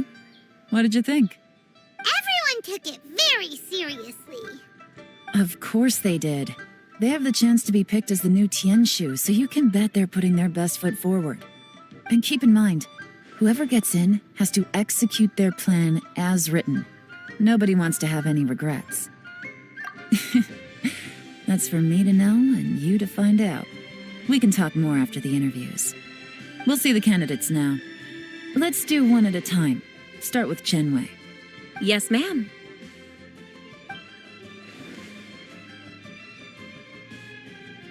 Oh? So you 2 are the assessment officers, are you? I had assumed that given the great import of this situation, Lady Ningguang would perhaps be assessing us in person. I certainly hadn't imagined I'd be seeing 2 entirely unfamiliar faces. I trust you've read through my manifesto? I'd be more than happy to clarify any details you found difficult to grasp. It was written with an expert audience in mind, after all. Mind your tone, mister. Relax. It wasn't intended as a personal slight against anyone in particular. I was simply stating a fact. Cloud Retainer? You know this Adeptus? Oh, yes, I remember now. You must be the traveler that people are constantly talking about. With your sterling reputation, you must have a respectable level of erudition. Perhaps you will be able to understand the concepts I have put forward. Although I shouldn't get my hopes up. Oh, is it my turn? Yes. Please introduce yourself. I'm, Mingbo. I work in the Ministry of Civil Affairs. I've worked there for, 9 years, 5 months, and 3 days. In that time, I've handled, 2,347 cases. I have 12 active cases at the moment. They should be concluded in, 16 days? My current work is related to urban planning, and I'm also responsible for, auditing the accounts. To be more precise, there are 3 parts to the accounts, namely... Is it just Paimon, or is he not very good at public speaking? You know what? Let's leave the self-introduction there and move on to some questions. Oh, okay. Sorry.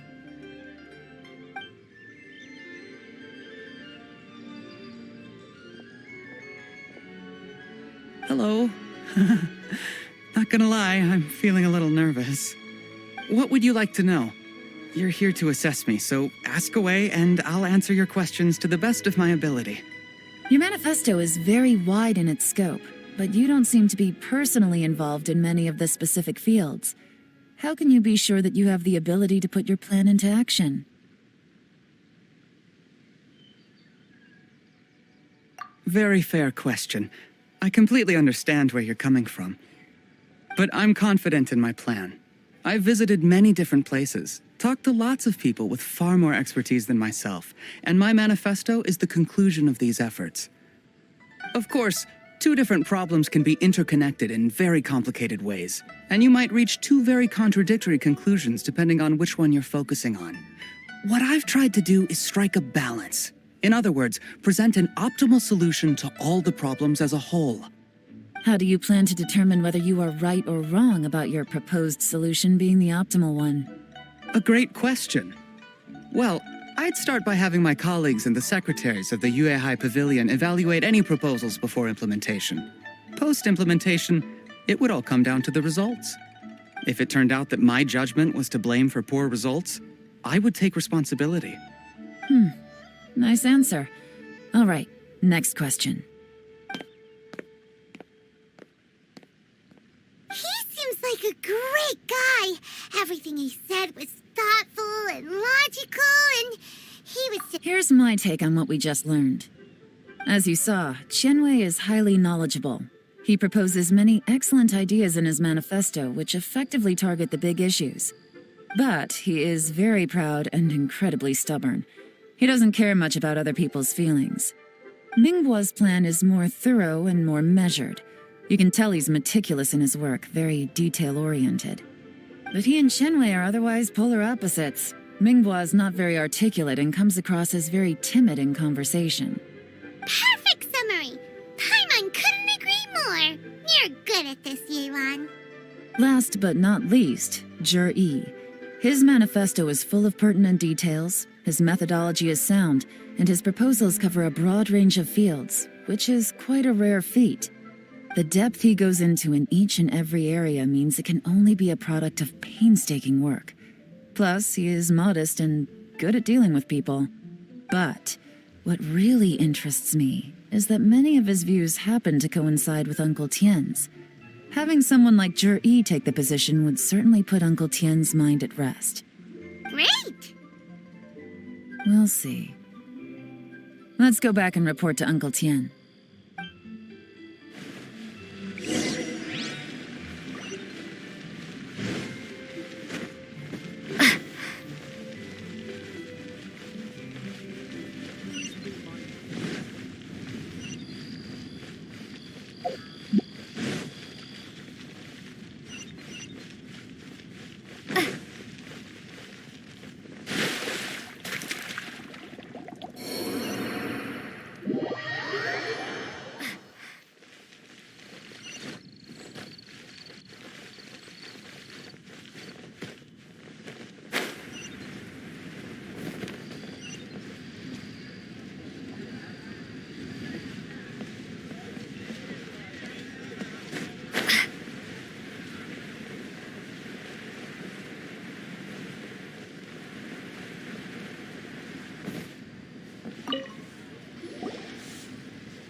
see, then it's more or less as I anticipated.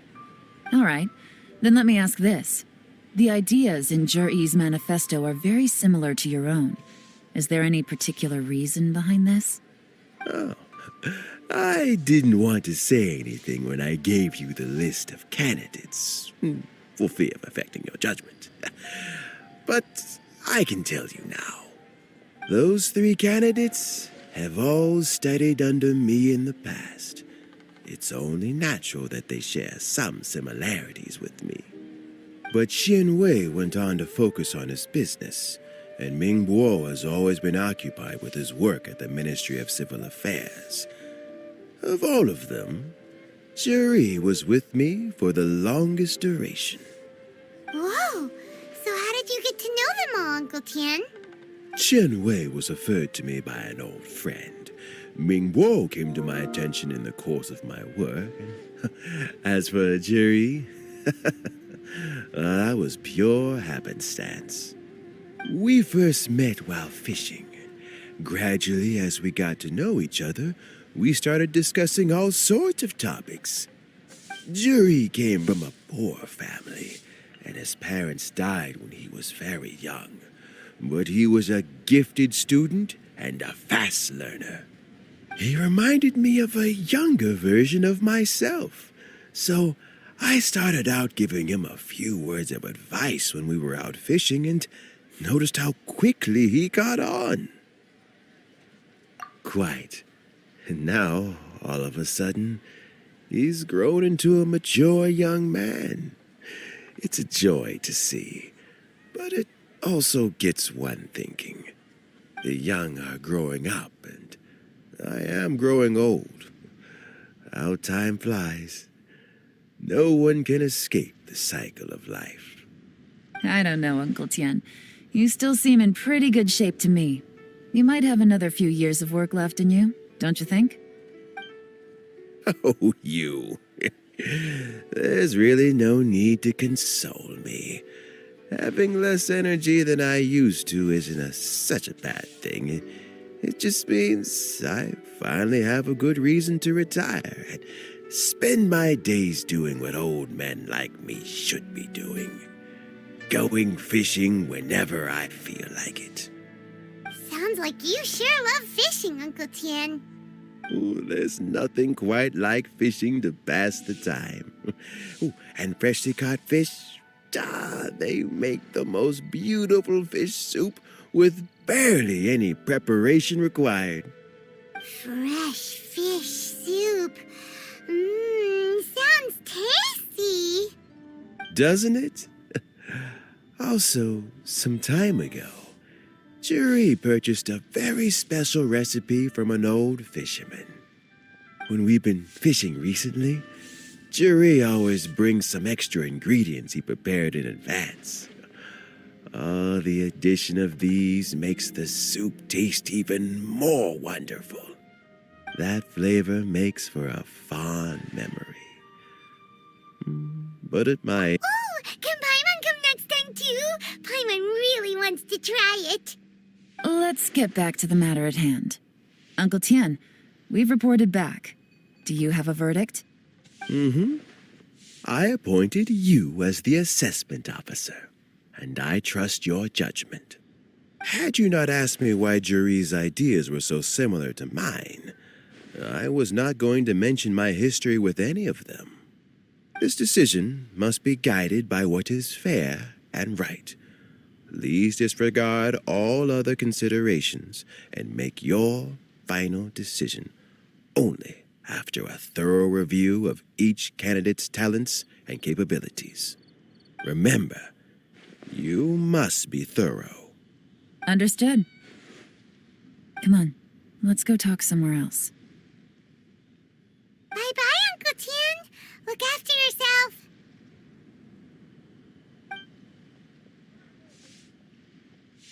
So, it's gonna be Jiri, right? His manifesto was written well, and he's the best speaker. Easy. Let's not rush. There's no time limit for this assessment. Huh? So, are you gonna give them more tests or something? No, nothing like that.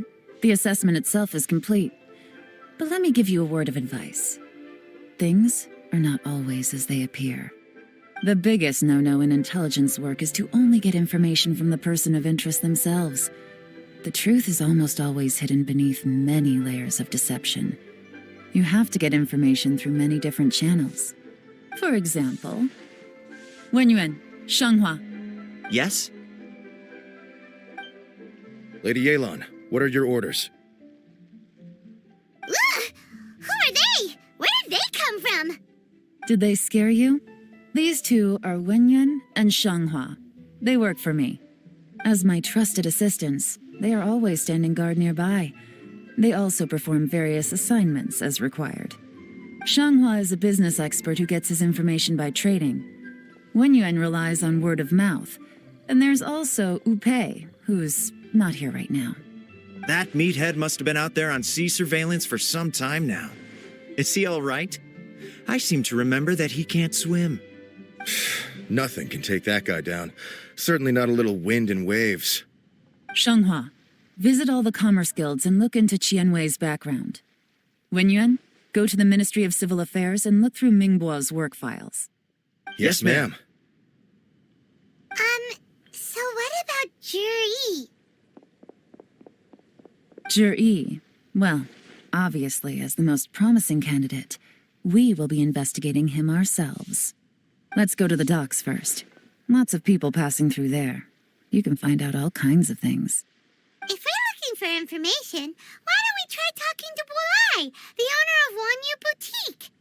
He does business at the North Wharf. Maybe he has some news for us. That's actually not a bad idea. Let's go and ask him.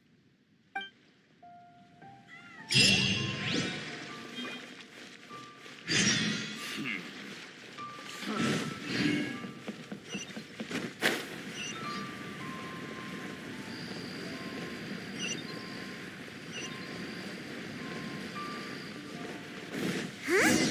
What's Bulai doing here today?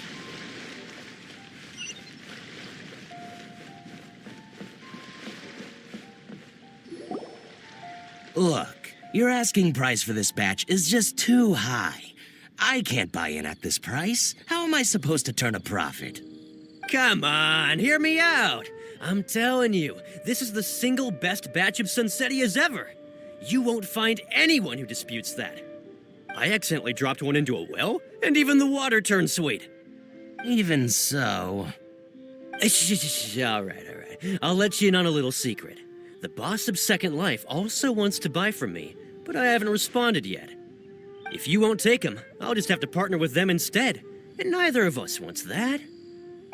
Okay, well, when you put it that way, I'll accept your asking price. I'll take all your stock. Don't sell a single one to Second Life.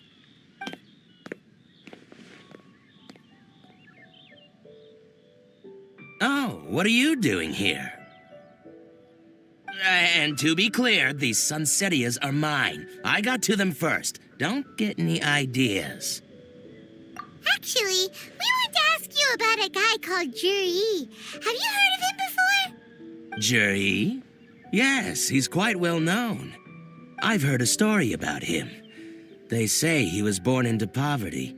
His parents died when he was young, and he was treated cruelly by the local community. One of his neighbors was terribly rude to him all the time, but Juri never retaliated. And when his neighbor went bankrupt, he even helped support the family. He returned cruelty with kindness, injustice with peace offerings. A gentleman of talent and character, and... how did I not notice him sooner? In fact, maybe I'm not too late. If I could hire him to be the brand ambassador for Wanyu Boutique. Oh, he sounds like a decent man. We can finally breathe a sigh of relief. Why are you asking about him anyway? You aren't looking for a brand ambassador too, are you? Well then, in that case, the higher bidder takes the... that's Juri right over there. Why don't we go and talk to him? Where?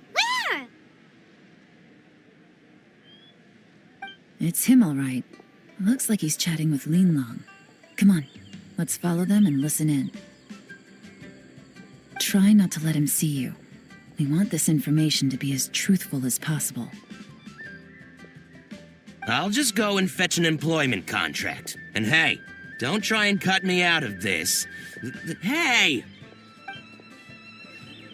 I understand. Let's walk and talk.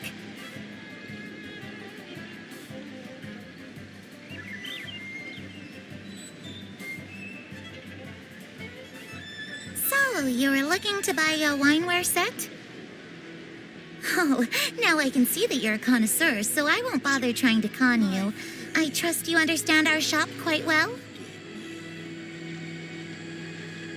What are you waiting for? We won't hear anything at this rate.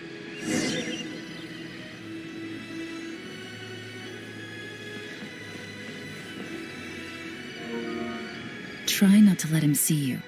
We want this information. I understand. Let's walk and talk.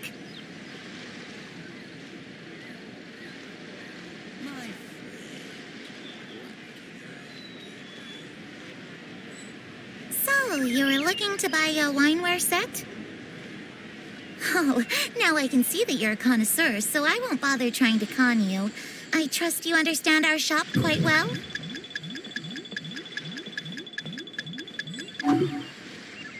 The truth is, an old friend of mine, who likes to have a drink now and then, he fancies himself as a man of culture, but doesn't care for needless extravagance. So I thought I might buy him a set of high-quality fakes. How very thoughtful of you. Leave it to me, then. Come and collect it at Shigu Antiques whenever is convenient.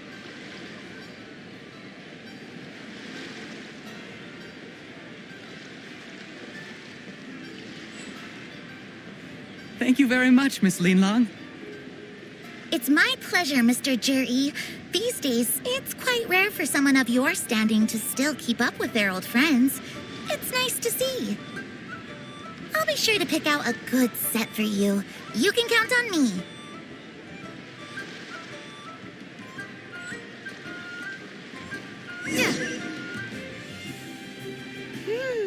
Juri seems to get along really well with everyone. Are you satisfied now, Yelan? Seems like everyone thinks Juri's a great guy. We shouldn't jump to conclusions just yet. Let's go check out the wharf where he usually goes fishing. Do we have to?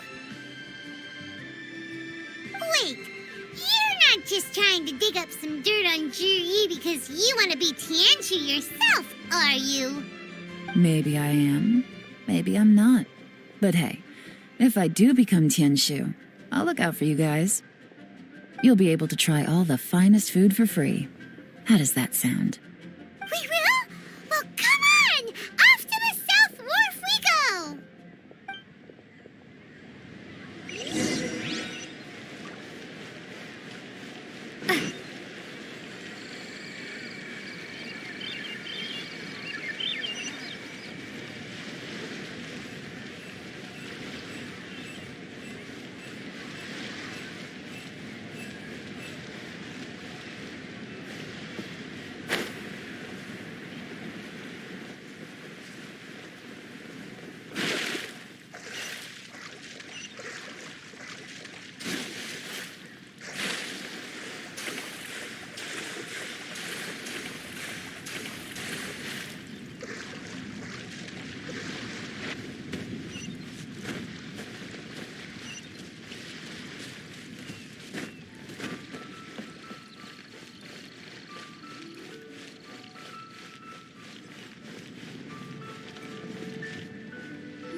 The wharf is as busy as ever. I hear the anglers here sometimes sell their fish to the nearby fishmongers. Let's see what Uncle Soon has to say.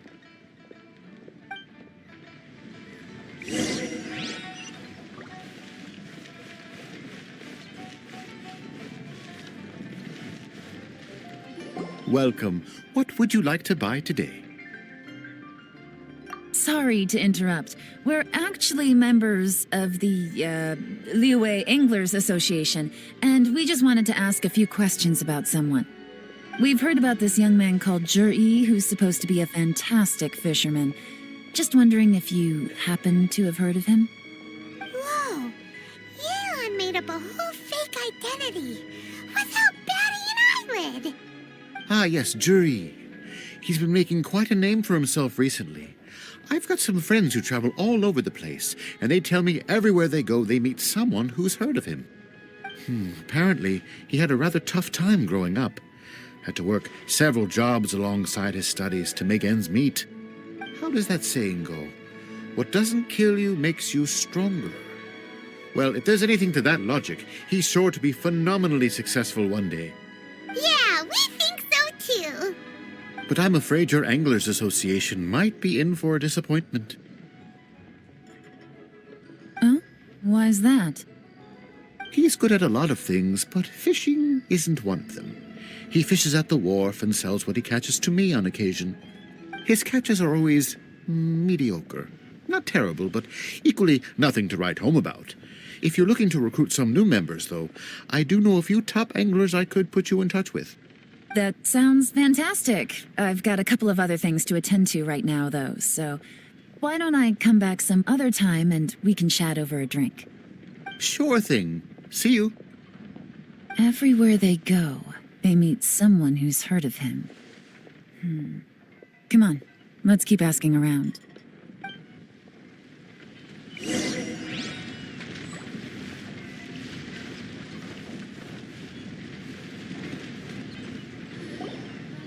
Here to buy some fish? It's 300 for one or 3 for 1,000. You better hurry. When they're gone, they're gone. Hello, we're from the Society for Fish Price Research. We'd just like to ask a few questions. Wow, she switched identity again. Society for Fish Price Research? I haven't done anything illegal. Stay out of my business. Please, don't worry. We're just here to conduct a simple survey. We've heard about a certain Jur-E who's been selling fresh fish at low prices in this area recently. Do you know anything about this? So this isn't about me. You should have said something, you know. I know the guy. I can tell you what I know. I haven't heard anything about him selling fresh fish at low prices, but it wouldn't surprise me if it was him. Oh? Why is that? Because he's so poor. His parents died when he was very young, and his alcoholic father still owed a huge amount of debt. No one wanted anything to do with him. He was still a kid when he first came to the wharf. His clothes were ragged, and he had a bandage wrapped around his head. And he managed to survive, thanks to Uncle Tien, who gave him some food. But still to this day, he doesn't have a lot of mora to his name. I mean, he can afford to eat and everything, but you'll often see him haggling with others over just a few mora. So, I wouldn't be surprised to find out he's been selling a few fish. It's not like he catches much anyway, so it's not going to affect my business. Don't tell him I said that. You'd rather he didn't know? Well, I spoke to him once, briefly, and I just had a feeling that he really cares what other people think of him. I think he has pretty low self-esteem, but hey, it's hardly my place to say anything. What he's achieved already puts most people to shame. And nobody's perfect. I just wouldn't want to upset him, that's all. I see. Well, thank you for sharing that with us. Not a problem. And just for the record, there's absolutely nothing wrong with the price of my fish. The more times you say it, the less convincing it becomes. Doesn't have a lot of mora to his name. Okay, let's keep going.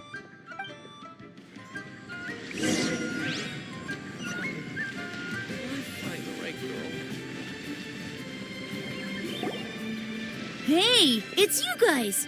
Wait, what's the phrase? Oh yeah, honored to meet you. What brings you to me? The truth is, we are but newcomers to this territory. We heard tell of a great martial artist, Master Dugu, who knows everything there is to know. Hence, we sought you out to ask for your guidance. Really? People said I know everything there is to know? But of course, we also heard that Master Dooku is a kind and virtuous swordsman who never turns away anyone who comes with questions. Great! So what do you wish to know? Nothing happens on this street that I don't know about. Now she's lying to a kid. So, Master Dooku, have you heard of one by the name of Jur-E? Sure have. You mean that guy that all the grown-ups are talking about these days? I've heard many tales of Juri. For example, I can't remember. Probably because it's nothing that important. I prefer stories about sword-fighting heroes. Oh, I can completely understand that. Then let me ask you this. Do you remember roughly when the grown-ups started talking about Jur-E? Oh yeah, I know that. It was about 2 or 3 months ago. Before that, people always used to talk about Juri in a kind of nasty tone of voice. But 2 or 3 months ago, suddenly everyone started to like him. Sometimes he gives me candies, so I'm glad that people are starting to like him now. Just as I thought. Huh? What do you mean? I mean, just as I thought, Master Dooku is indeed as kind and virtuous as the legends claim. I'm not that great. Oh yeah, one other thing. These days, there's a lot of people I've never seen before talking about Juri stories in the street. They seem like nice people. Oh, definitely. Great! So next time I see them, I'll say hi. And I guess I can share some of my candies with them too. Certainly. You can also tell my friend in Yenshang Tea House about what they're up to. I'm sure my friend would also like to say hi to them. Thank you, ma'am. You're welcome. Well then, fare thee well, Master Dooku. Until we meet again. Any of that sound strange to you? Strange? What was strange about it? Juri seems to have a great reputation. Uncle Soon and Uncle Gao spoke highly of him, and Dooku Shuo seems to like him too. True. But the issue is, where did his sudden celebrity come from? It almost seems too good to be true. Sudden? Too good to be true? What do you mean? So he returns cruelty with kindness and had to work to support his studies. These are the kinds of things that make someone well known in their hometown. But Uncle Soon said even his friends who travel far and wide hear about him wherever they go. That's a little over the top, if you ask me. Do you remember what Dooku Shuo said about Jur-E's stories? Clearly they left him with a good impression of the guy. But beyond that, he wasn't interested in the details. That's the reaction I would expect from any normal person. Plus, there's the fact that all this praise of Jur-E has only been happening within the last 2 or 3 months. His childhood, his studies, the thing with his neighbor, none of these are recent events. So why are these stories only going around now? When you put it like that, it is kinda strange. Of course, if that's all there was to it, I wouldn't look into it any further. Jur-E was born into a poor family. Paying people to get his stories out there is within the rules of the game as far as I'm concerned. The problem is, do you remember what Uncle Gao said about him? He's stayed poor his whole life. Everything he's earned he's either spent on studying, traveling, or paying off debts. I don't think he has the mora to pay for a publicity campaign. Right, and that changes everything. It can mean a powerful faction is trying to gain influence over the Liu at Xixing. That's the worst-case scenario.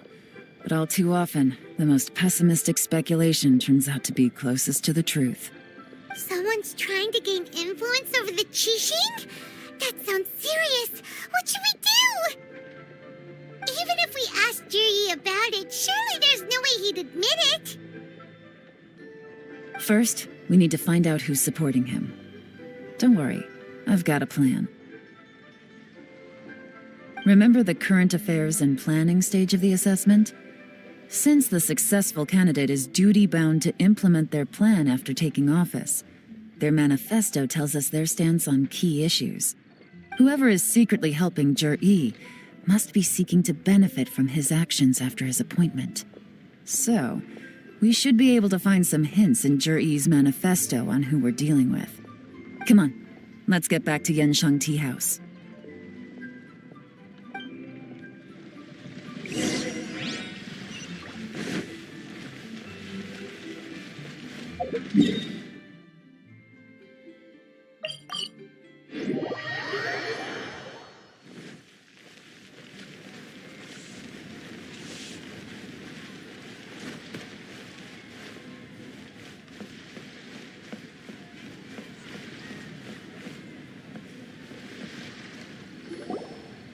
Jur-E's manifesto covers a huge range of topics. Looking for details that don't add up will be like trying to find a needle in a haystack.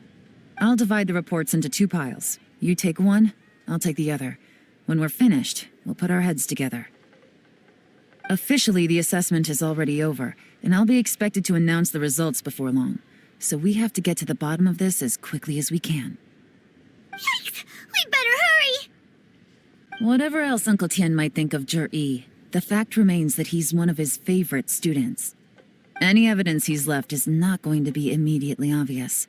We'll have to look carefully and think critically.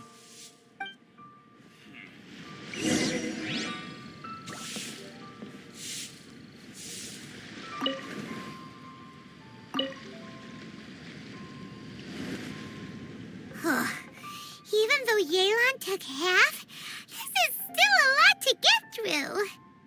Well, we gotta start somewhere.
Oh, this reading is giving Paimon a headache.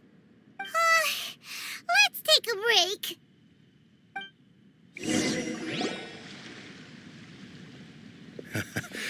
Looks like I'm the first one back, as usual.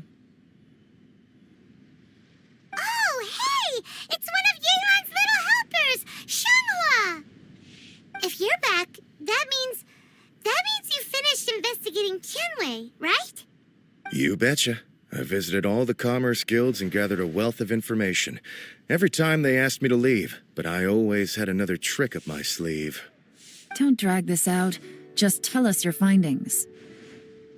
Yes, Lady Yelan. To summarize my findings, most people who've had interactions with Tianwei will start out complaining about how proud and arrogant he is, but then go on to give a generally positive appraisal of him. The young master of the Feiyun Commerce Guild said that Tianwei appears arrogant, but he's very scrupulous in the way he works. Once he signs a contract with somebody, he treats them fairly regardless of their background. Who'd have thought? Is it possible that his reputation is fake? Is there any way you can check the accounts of the businesses under his name? In theory, that should be very difficult. But here's the thing. I asked around and found out that almost all of Tianwei's accounts are open to the public. Where he buys from and sells to should be confidential business information, but he doesn't seem interested in protecting it at all. Tianwei often sees business opportunities that others don't, but once he's made enough mora off of it, it's like he gets sick of it and releases all of his trade secrets. It's like he wants people to know that they still can't beat him, even if he shares all of his secrets. The fact that someone like that can still make mora is pretty infuriating when you think about it. What a strange guy. It's like he's not doing business to make Mora, but instead... To validate his theories.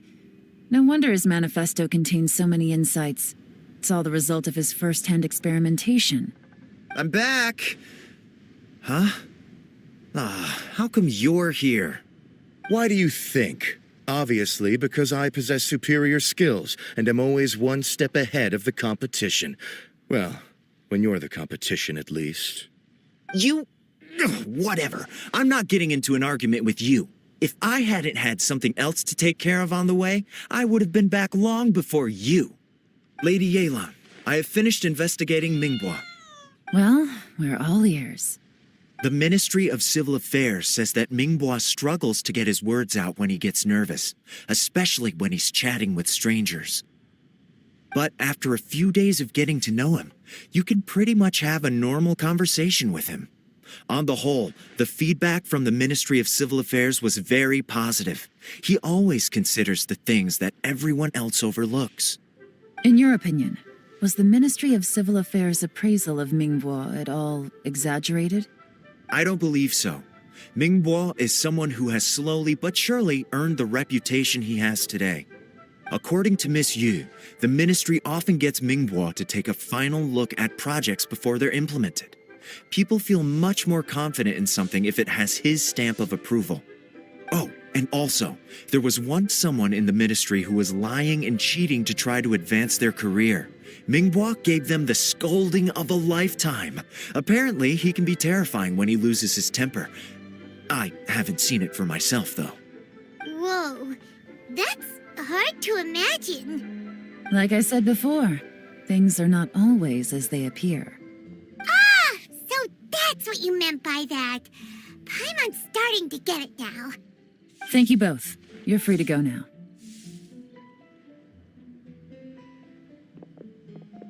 So, have you finished reading the manifesto? We still have a bit left.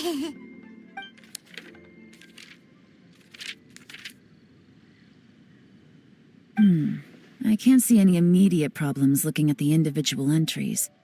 The only one that strikes me as a little unusual is the Cheongshu Pool redevelopment plan. Cheongshu Pool has always been home to many secrets. Plus, Ajdaha once wrought havoc there, so there are even more secrets buried deep underground. At some point, a rumor began to go around that there is great treasure buried beneath Cheongshu Pool. A long time ago, with the approval of the Qixing, a mining team conducted an exploratory excavation there. So, did they find any treasure? None. The ruin was completely impenetrable. The only way they could have gotten through the solid rock would have been by blowing it open with a special kind of explosive. The technology wasn't mature enough at that time, so the project was shut down and the treasure became a mere legend. Zhi-Yi's manifesto focuses on solving problems, and this treasure hunt seems extremely risky. It seems out of step with the rest of his plans. Still, this one fact alone doesn't tell us much. Everyone wants to get their hands on this treasure. The treasure hoarders, the Fatui, even local Liyue factions. Did you find anything? Excavation? Project? Treasure? Did we read anything similar in our half of the manifesto? Oh yeah! Zhi-Yi said the Blackcliff Forge workers should get right of first refusal if any suitable projects come up. Did he now? Well, that makes everything much clearer. So Zhi-Yi wants the Blackcliff Forge to excavate the treasure of Cheongshu Pool. Does that mean the Blackcliff Forge is Zhi-Yi's secret supporter? No, not likely. I've looked into the Blackcliff Forge before. They aren't involved with any powerful factions at present. They do possess some specialized explosives, but it would seem more trouble than it's worth to put so many resources into a risky project like this. Still, since the clues are pointing toward the Blackcliff Forge, we should see where they lead. We may well find something new. Qianwei and Mingbo both turned out to be completely different than what we thought. What about Zhi-Yi? Is there another side to him too?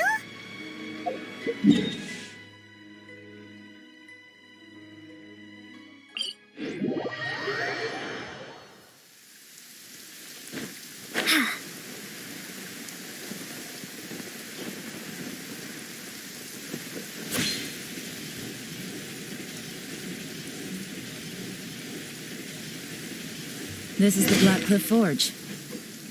Let's look around for clues.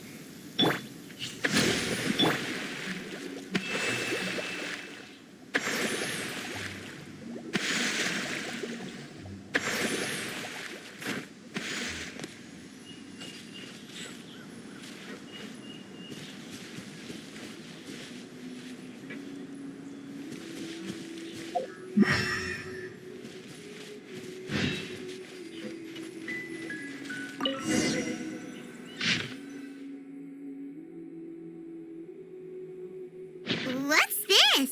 A diary? From the back, it looks like a ledger, but it seems they also use it as a site log. We don't know who wrote it, but it's interesting, don't you think? These newcomers, who could have sent them? You think they're suspicious? Yes. Look, it says right there, one of them's already been promoted to team leader.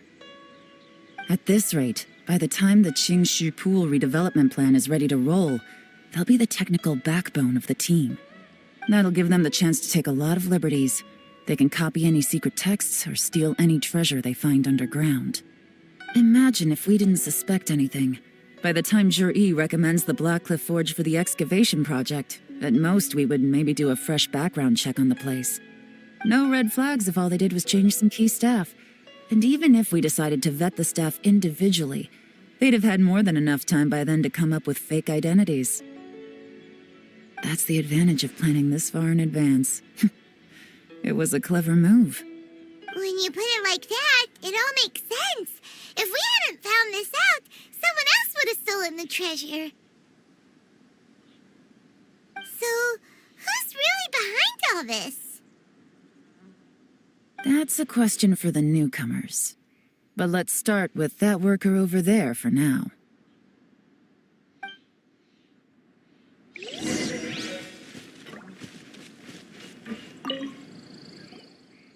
Excuse us. We want to ask you about the newcomers. You want them to teach you or something? I gotta say, these newcomers are in tip-top shape. Fast learners, too. They're picking up all the skills unbelievably fast. My only complaint is that they're always going out drinking at night. But they never let us join them. I guess they just need some time to adjust. I'm sure we'll get to know each other over time. They go out drinking. This area isn't exactly renowned for the nightlife. I'm guessing it's a long trip to the nearest tavern. You got that right. They tell me they go all the way back to Liyue Harbor to drink at Wanmin Restaurant. It rained after work today, so they actually stuck around at the site for a while. But as soon as the rain stopped, they went out drinking again right away. Hey, you're only young once, right? I say, if they can hack it, let them at it. Interesting. Let's go talk somewhere else.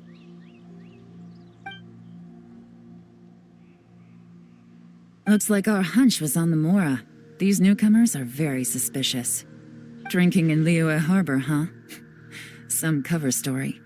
I'll wager they've been going to intelligence updates. Good thing it rained today. It means they'll leave footprints. I doubt they'd give themselves away that easily, but let's follow them and try our luck.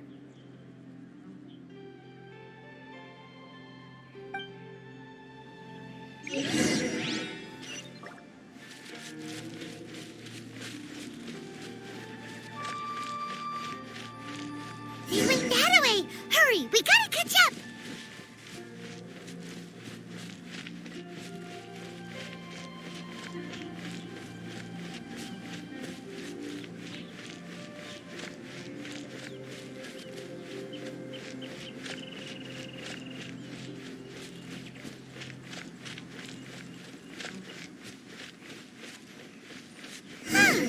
These footprints are heading towards Liyue Harbor. Maybe we were wrong about them.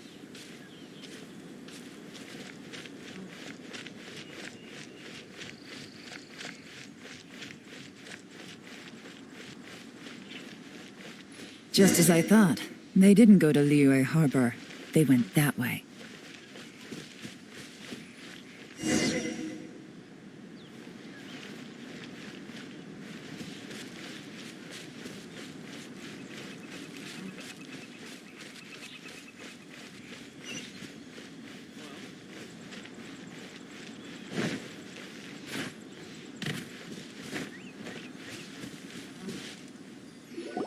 The footprints stop here. But, judging from the direction, I'm guessing their destination was that abandoned house.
Looks like we were too late. This has gotta be where the newcomers rendezvous with whoever they're working for. But all the evidence has been destroyed. Look at these ashes. Someone was burning documents not long before we arrived. Could there be anything left? Maybe the wind could have blown the fire out before everything was finished burning. The odds of that are very slim. It's practically impossible. I've checked. All the paper's been burned. There's only ash left now. Why don't we wait for them back at the Black Cliff Forge? They've got to go back there sooner or later. We can't count on that. Clearly they were based here at one point, but it's mysteriously abandoned now. To me, that says that whoever's behind this has moved them somewhere else to throw our investigation off course.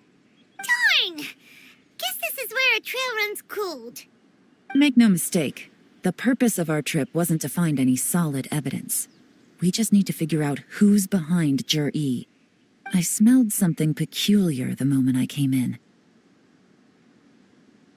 Those newcomers probably thought they'd be safe as long as they burned the letters. But what they failed to consider is that paper and ink from different regions produce different odors when they're burned. Really? Paimon can't smell anything. Do you smell anything? There is a certain place with a freezing cold climate where there's nothing but ice as far as the eye can see. Some wealthy people there put floral fragrance in their ink as a way of injecting a little romance into their writing. When that fragrant ink is burned, this is the exact odor that it leaves behind. Exactly. The evidence will soon be blown away by the wind, so it's nothing we can arrest anyone with. But it's all I need. Now I know who we're dealing with. I can plan our next move. Lady Yelan! Oh, thank goodness I finally found you. I thought I'd never see you again. Who are you? Don't be alarmed. This is Upei. He's Wenyuan and Shanghua's colleague. I sent him to look into Jur-E's regular contacts. Since Jur-E likes fishing, Upei thought he might know some of the fishermen and sailors, so he took a boat out to sea to ask around. I left him a note at Yanshang Tea House telling him to look for me at Black Cliff Forge when he got back. If there'd been an ambush waiting for us there, it means we'd have had some backup. So, what did you find out at sea? Forgive my incompetence. I'm afraid I've come up empty-handed. I asked all the fishermen multiple times, but none of them had any interactions with Jur-E before. Then the waves got so choppy I ended up falling overboard. Fortunately, someone managed to drag me out. When I got back, I heard that you'd gone to Black Cliff Forge and might need backup, so I went straight there as fast as I could. Didn't even stop to change my clothes. Well, Uncle Tien said that Zhi once bought a recipe from one of the fishermen. Did you hear anything about that at all? What? That's news to me. No, that's not possible. It's absolutely not possible. Lady Yalen, I'm telling you, I spoke to every single fisherman out there, and none of them mentioned anything about a recipe. Interesting. Then I wonder how that even more wonderful fish soup came about.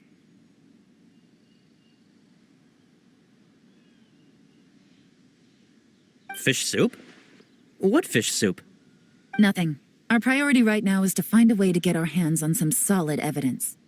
Well, any suggestions?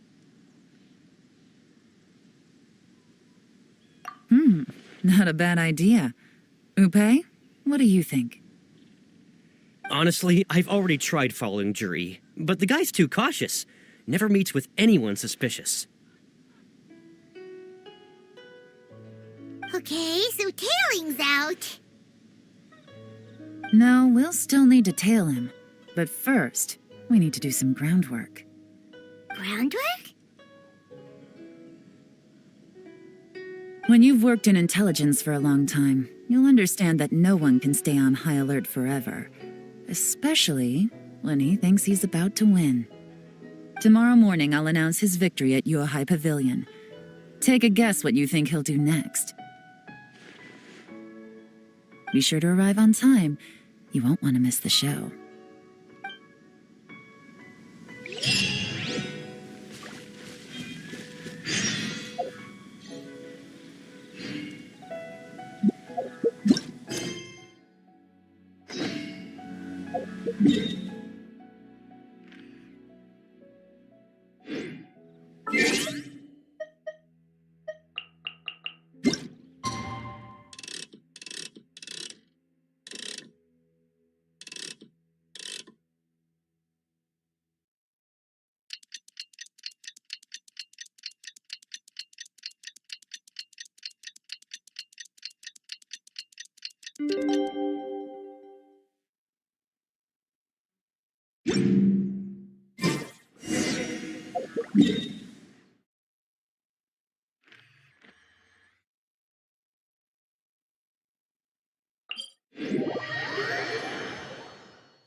It looks like we're all here. Well then, time for me to announce the results of the assessment process. I won't drone on about the importance of the Tianshu role.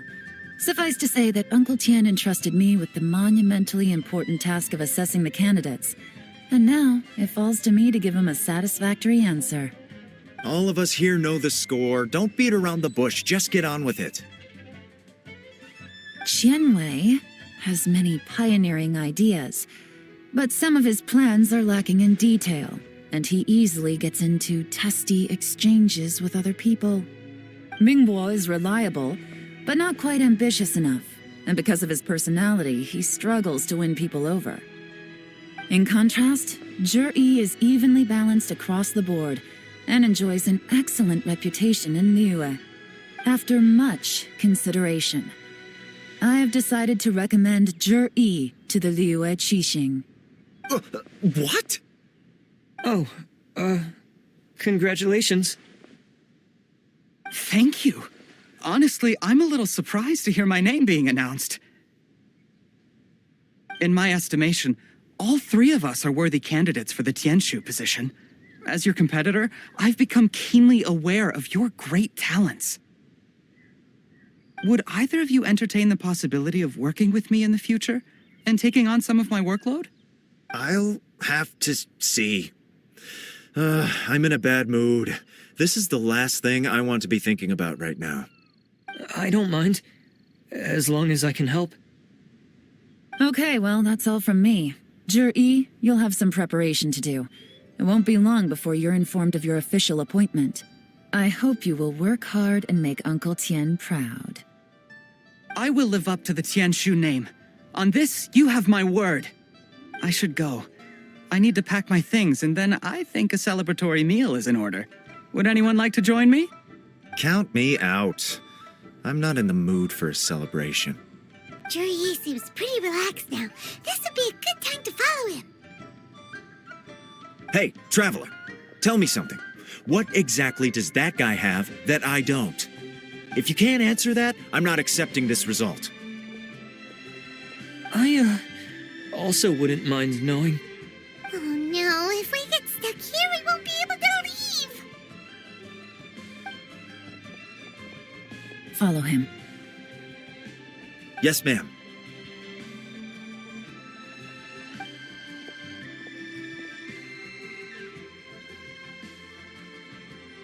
We finally got rid of them.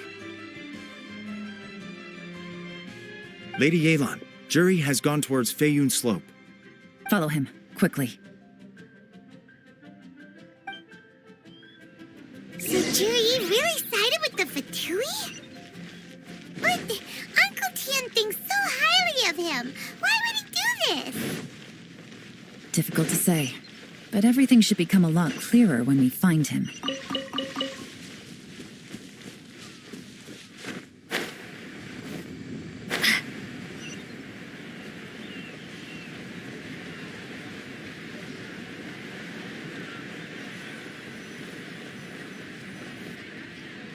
I'm sorry, Lady Yelan. We lost him. He's too good at this. We weren't able to keep following him without being seen. How the heck did he manage to shake Yelan's subordinates? I guess Juri didn't let his guard down. Still as vigilant as ever. No, Upe says he's much more relaxed than usual. Maybe it's just how he's wired. Perceptive enough to sense when he's being watched. But how? Don't blame yourselves. Let's not forget he was trained by Uncle Tian himself. Evading detection is not an unusual skill for him to have. If I'd asked you to tail Uncle Tian, you'd have ended up at a dead end too. It's fine. So, where did you lose him? Shinyue kiosk. He only went in briefly. Upe and I were watching outside the whole time. A few moments later, a man dressed in a completely different outfit came out. Upe had a feeling that it was him, but we couldn't get close enough to check without blowing our cover. I figured that if we spooked him, it would undo what we've accomplished today so far. Another option would have been to arrest him there and then, but without any evidence, that would have been meaningless. So I stopped Upe, and I stayed here to wait for you while that meathead went to ask around in Shinyue kiosk. Good work. The fish didn't take the bait, but that's okay. As long as he's still swimming around, we'll find a way to catch him eventually. The key is figuring out what he's trying to achieve. Let's go to Shinyue kiosk.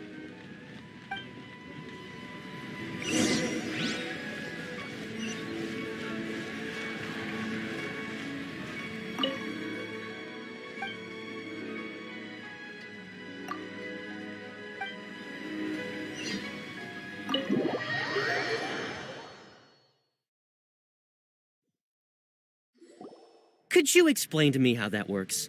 A guy like him comes in, changes his whole outfit right under your nose, and you don't even ask him about it? Our customers are free to dress however they please. What grounds would I have to question him?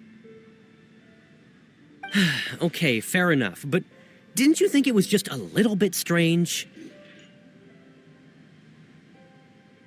Well, maybe I did, but it still doesn't give me the right to stop him. Enough. Let's tone this down a little. I'll make this quick. Just one question. What did he buy while he was here? Oh, he didn't buy anything. He just picked up a bottle of liquor that he ordered ages ago. A bottle of liquor? Yes, a very strong kind. Fiery, with a rich flavor. Not something the average customer would order. This gentleman ordered it in person from us a long time ago. He was only here today to pick it up. Liquor and wineware. I see. Let's go. Where to? Shigu Antiques.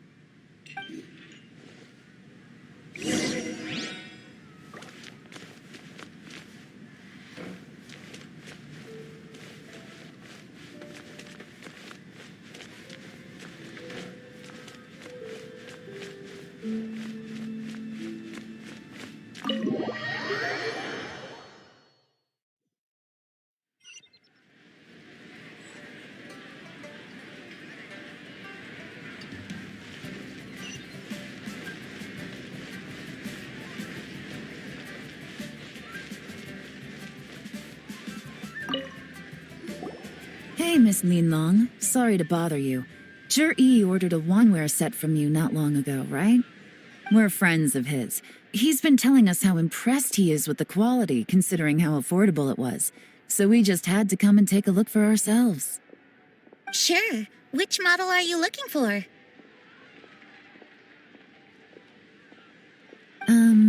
We don't really know a whole lot about wineware. Let's just go with Zhi's choice. Would you be able to show us the one he bought? Zhi picked up his set not long ago. As a quality imitation of an antique wineware set, it has the look and feel of a luxury item. Just so you're aware, we don't have many of this model left in stock, and now that Mr. Zhi has taken one, I'm afraid it may encourage the price to go up a little. Don't worry, price shouldn't be an issue. I'm sure we can work something out. But I'm just a little hazy on one thing. Did Zhi's wineware set include wine glasses, or...? For this set, the wine glasses are sold separately. Minimum purchase is 1 glass, maximum is 4. Mr. Zhi bought 2. Okay. Thanks, Linlong. Seems there's a little more to buying wineware than I first thought. We'll have to mull it over. Well, don't take too long. We could sell out any day now. All right, see you next time.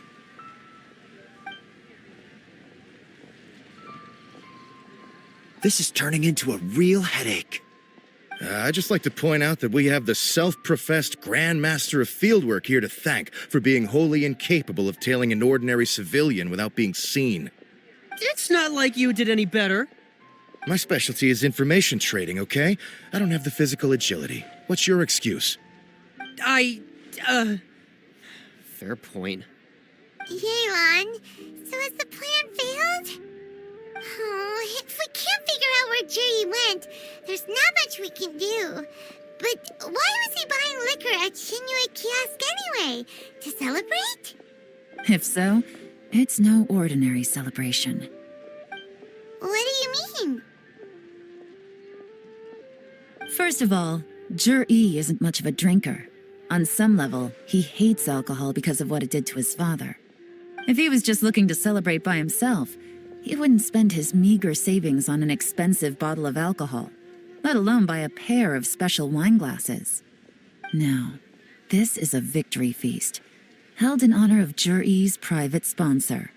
Whoever this person is clearly enjoys hard liquor and has a very high status, hence the need for expensive-looking wineware. Now, where might we find Fatui who match that description, I wonder? Fatui officials.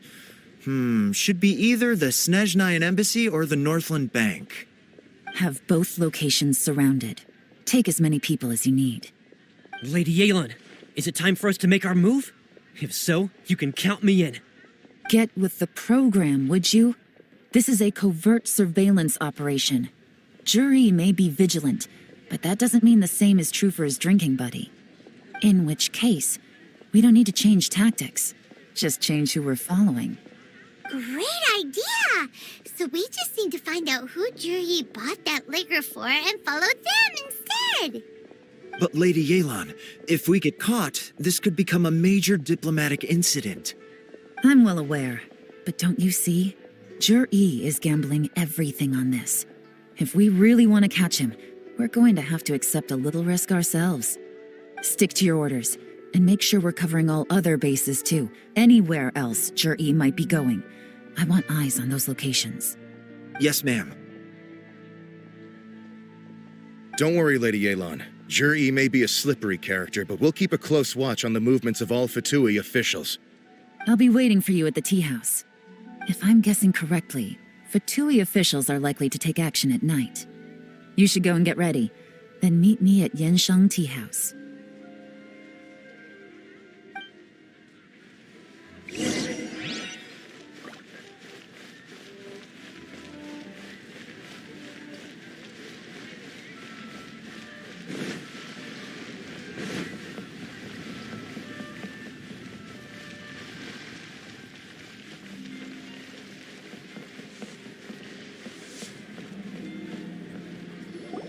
Perfect timing. Wenyuan just sent word that the Fatui ambassador, Yusupov, just left the embassy alone. He's heading in the direction of Qingshu Pool. Qingshu Pool? That's the place Jerry mentioned in his manifesto. It looks like that's where they've arranged to meet. Sensible choice, I'll give them that. Qingshu Pool is always crawling with monsters. Most people wouldn't dream of going there. It's one place they won't need to worry about being seen. Oh no, we gotta go get them! Let's go. If my hunch is correct, we just might hit the jackpot this time.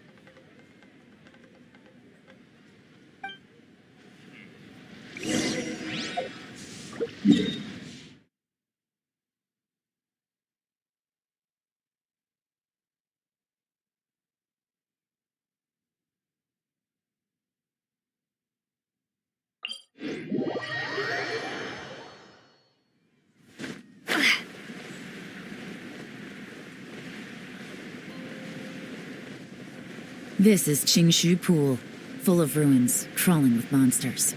Anyone with any sense steers well clear of this place. I've looked into the place before. There's a worker's entrance somewhere around here. Follow me.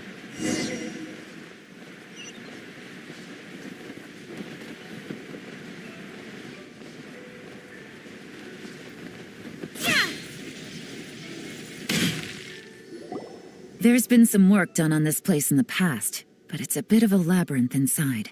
I can't guarantee we'll be safe once we're underground. The workers left an emergency access route. If we can find it, this will be a much easier journey. Still, be ready to fight at any moment. Any resistance needs to be taken out quickly and quietly. We don't want to attract too much attention. Don't worry, we're all professionals here. By the way, Yelan, where are your 3 little helpers at? They have other things to take care of first. We couldn't afford to wait for them, but they'll join us later.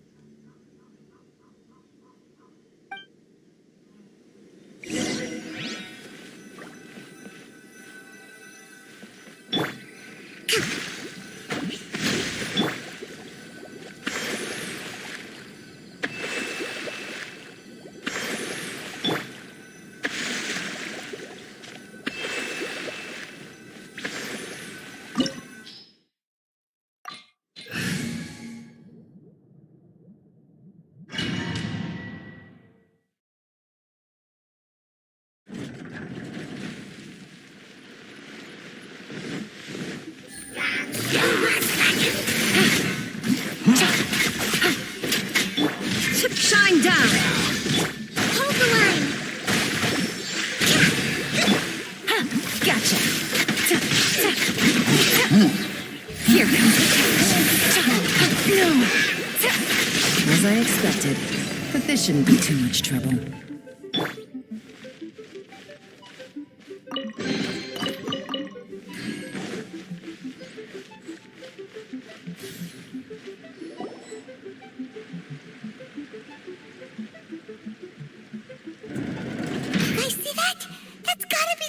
Ambassador here to meet Ji. Looks like he went through that door. That must be the emergency access route, right? Come on, let's hurry.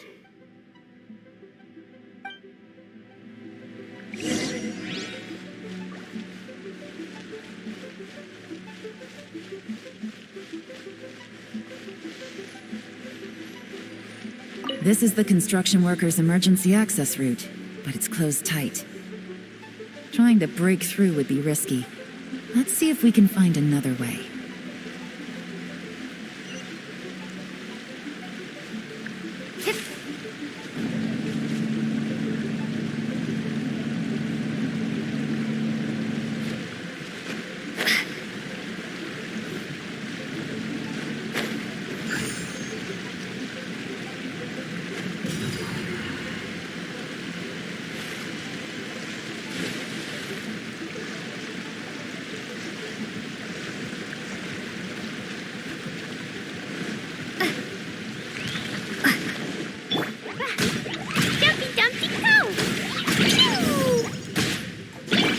Quietly now.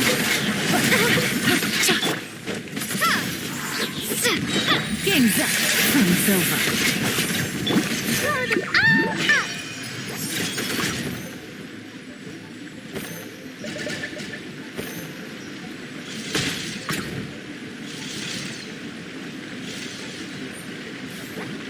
Hi-ya! Jumpy, jumpy, go!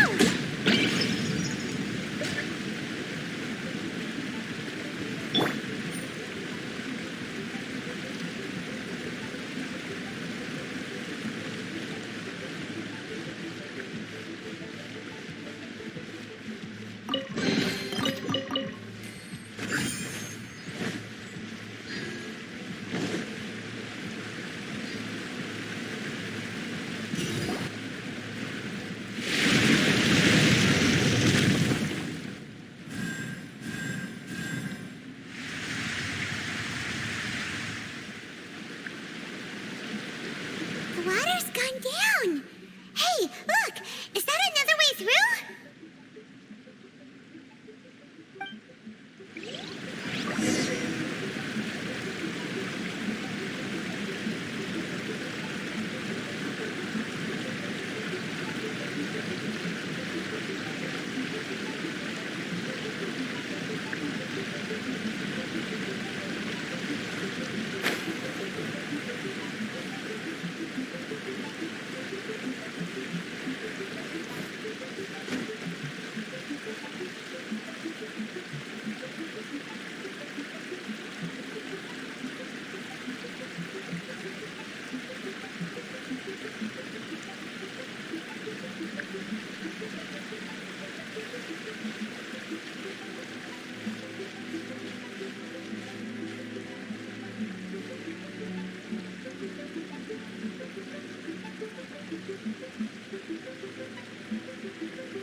Prepare to be blown away!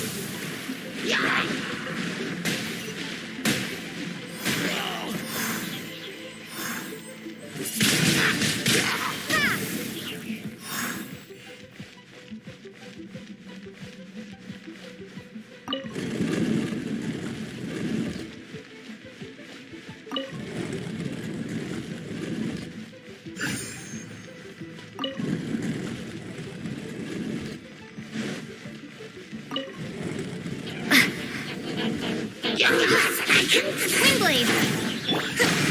Allow me! Covenant of the Deep!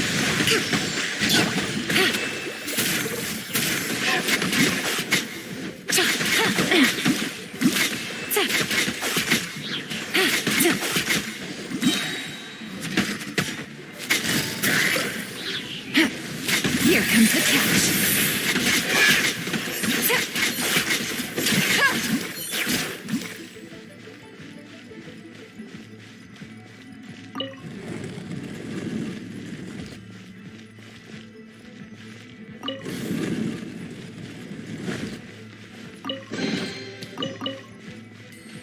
Take it easy.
The waters flowed into the groove, and now the statues have lit up.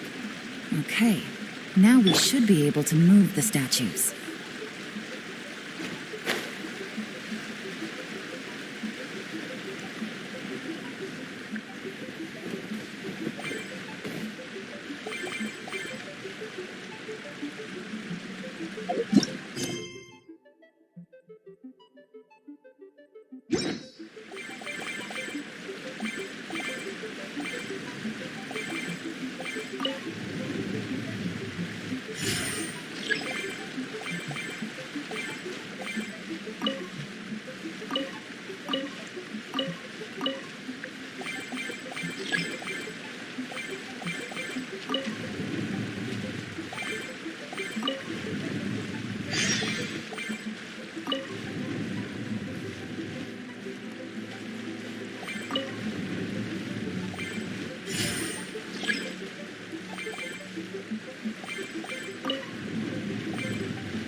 The door is open. Let's go.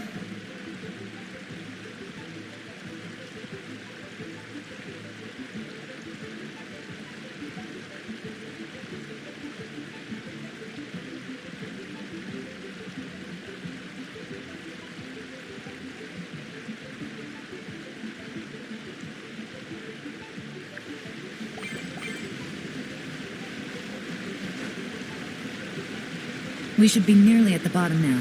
Let's wrap this up.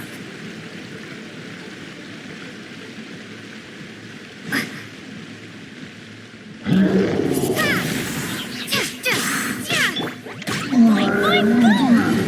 Jumpy, jumpy, go! Boing, boing, boom! Sparks and flash!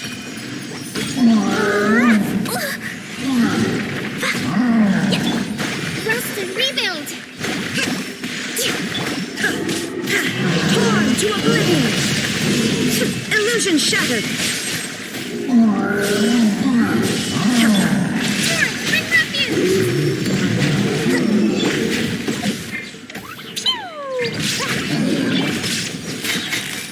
Things are about to get dicey.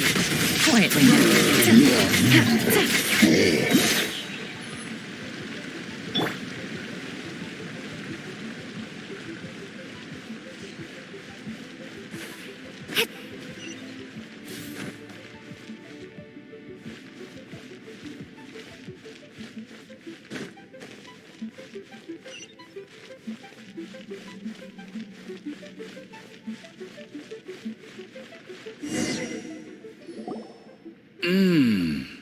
I can tell from the aroma that this is very fine liquor indeed. I'm impressed. Come on, bottoms up. After you, of course.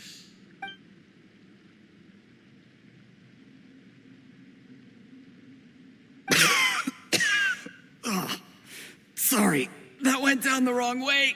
I've never drunk anything this strong before. It'll take me some getting used to. You'll get there. If you want to stay friends with us, you have to drink with us. I'll do my best. You're more of a lightweight than I thought. Already struggling after one glass? I thought you were made of sterner stuff. You certainly kept it together when you were poisoning your teacher's soup. Come on, another round. Less talking, more drinking. Sure. You didn't leave me much of a choice, though, did you? Just the mention of poisoning sends shivers down my spine. I'm more timid than you realize. Every time I poisoned him, I had to hide away at home for a few days because I was so scared of getting caught. Look, I know it has not been easy for you, my friend. We appreciate all your hard work. But I have to say, you really are quite a genius at poisoning people. I mean, the poison we brought from Snezhnaya is as strong as this wine, but you found a way to turn it into an imperceptible, slow-acting poison and came up with the idea of delivering it through fish soup. What was it you said? Oh, yeah. You said the soup's fishy flavor neutralizes the pungency of the poison, and this process even makes the soup tastier as a result. How did you think of that? It struck me one day when I was fishing. I'm lucky it did. Otherwise, I'm not sure I would have been able to fool Uncle Tien. You have performed excellently. The Fatui will continue to provide the support you need to consolidate your position as Tien Shu. Of course, this is as long as you continue to do as we instruct. Aside from Qingshu Pool, we also have some other requests for you, which we will inform you of in due course. Don't worry. Whatever tasks you have for me, I will perform them diligently. Did you hear that? It was poison! That's why Uncle Tien hasn't been feeling well recently. It's all Jurye's doing. What a nasty guy! Seize him! Hold on. Did you bring a camera? If not, you can use mine. This is quite a scene.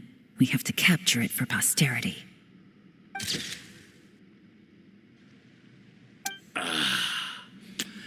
Excellent liquor. We've seen no progress on the diplomatic front, and everyone has been eyeing up the treasure of Qingshu Pool. It's been a real headache for me. But soon, everything will be taken care of, and I can report back on a successful mission.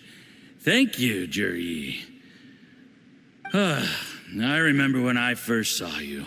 I knew right away that you would make a good partner for us. Hey, do you still remember what I said to you? How could I forget? You said a lowly commoner like me could never be seen as a serious candidate for the Tianshu, no matter how hard I work. The only way is for you to shine bright in the Tianshu's darkest moment. I think you were absolutely right. Yes, under normal circumstances, the gap between you and other people could only ever grow wider over time. Just look at your two competitors. Qian Wei had wealth. Ming Boa had reputation. But you had nothing. You were just another nobody. And that's why I decided to help you. You know, there's an old saying in the Fatui, give a starving dog a bone, and it'll guard your home for the rest of its life. Yes, I cannot thank you enough for your generous support. You know, the best thing about you is that you do as you're told without complaining. Hey, keep up the good work, and I can assure you, you'll never have to worry about Mora again. Heck, when you're not in the company of the Fatui, you'll be able to throw your weight around as much as you want. How about that? Uncle Gao said that Jurye has low self-esteem. Seems he was right. He was worried that whatever advantage he might have now will diminish over time, so the Fatui persuaded him that he should act while he can. Do you have any more film in the camera? Then get ready to use it. Tonight's grand finale should be coming up any minute now. How well this goes for us depends on how Jurye plays his hand. Ooh, is there any more alcohol? Go on. Fill me up. I'm in a good mood today, and I'm gonna drink my fill. Make sure to get me home safely afterward. There's only a little left. Here, I'll fill your glass. If you like it, I can bring you some more next time. Whoa, this is the good stuff. It is great. Huh? What the?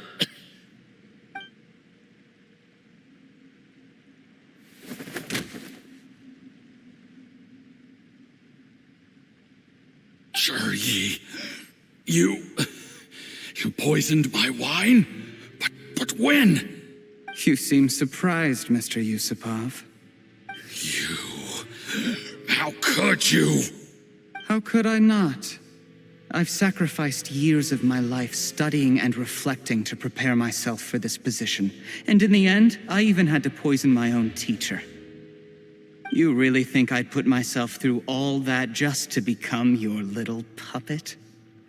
I don't want to bow down to anyone ever again. And that includes you. You imbecile. It's the Fatui who got you to where you are. Do you understand? If I disappear with no explanation, the embassy will come after you. They'll get to the bottom of this. Mark my words. Do you see the haystack in the corner? Underneath it is a pile of explosives. And next door in the dark room are the 3 undercover agents you sent to infiltrate the Black Cliff Forge.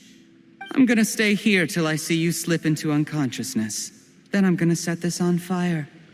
Once the flames burn through the hay, they'll ignite the explosives, the ruins will collapse, and everything will be buried.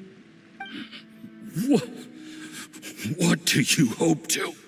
I took the liberty of leaving some evidence of your contact with the undercover agents at the Black Cliff Forge. It won't take long for people to join the dots. 2 missing person cases will become 1 as the truth gradually reveals itself.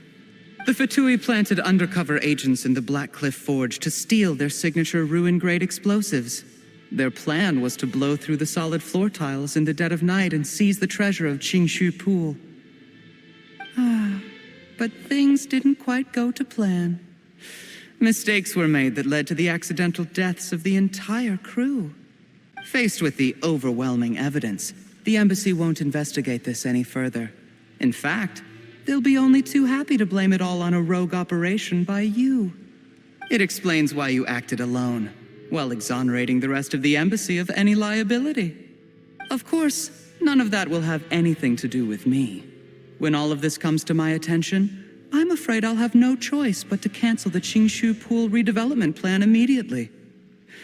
I guess then, I'll be Tianshu in my own right, with a clean record and well out of the Fatui's reach.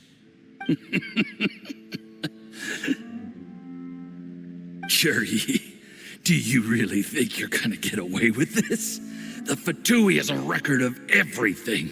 That includes the poison, all interactions between us, even my trip here tonight. After I die, they'll come looking, and they'll get to the bottom of this. A record? Oh, you must mean the one in the hands of your second-in-command, Theophan? How do you know about that? Because when you contacted me, I also made contact with your associates. I have Theophan to thank for providing me with the poison I used on you today. He'll help me tie up all the loose ends. After all, your untimely demise comes with a few perks for him. He has been eyeing your position for a long time now. That traitor! Yi, you... Shh. Relax. It's over. After tonight, everyone gets what they want. And anyone else in the know is either my accomplice or about to be taken out of the picture. Sweet dreams, Mr. Yusupov.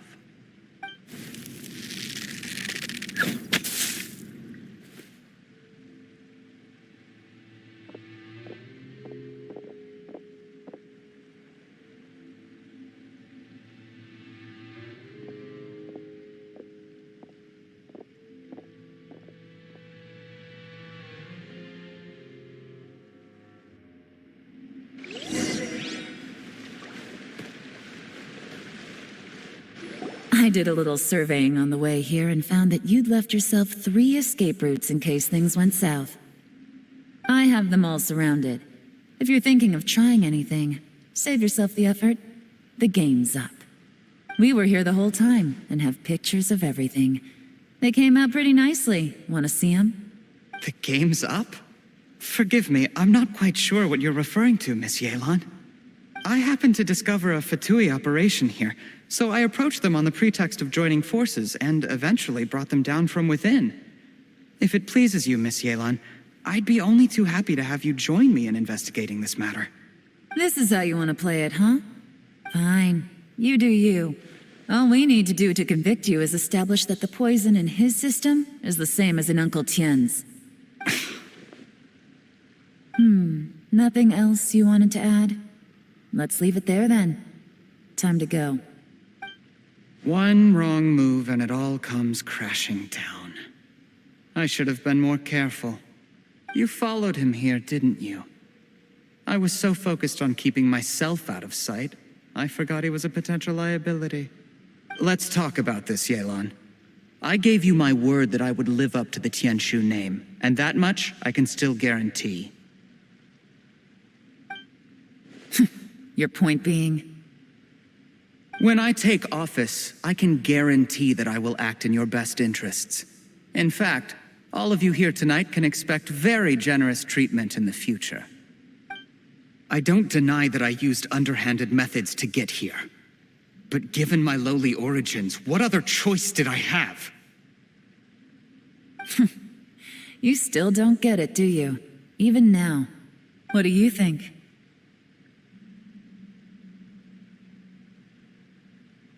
Exactly. Jur-E, clever people can always come up with a good excuse. But while you might be able to get other people to believe you, you'll never be able to deceive yourself. There's nothing wrong with wanting to win other people's respect, but when has Uncle Tien ever looked down on you? He was like a teacher and a father to you, but you chose to repay that by poisoning him. Whatever positive goal you may have started out with, you threw it away in that moment. That's enough. Of course. What makes this even crueler is that you managed to convince yourself there was no other way. Uncle Tien was always going to give you this opportunity, even if you'd done nothing at all. Out of everyone in the world, he is the one who trusts you the most. So much that he drank your fish soup without doubting you, not for 1 second. That's enough. That's enough. Life is like fishing. It cannot be rushed. Whatever you do, impatience will accomplish nothing. I was just like you once, desperate to prove myself. Only later did I realize things do not always turn out the way you plan, but you have to keep calm to carry on. You're still young. Be patient, believe in yourself, and don't look outside yourself to prove your value.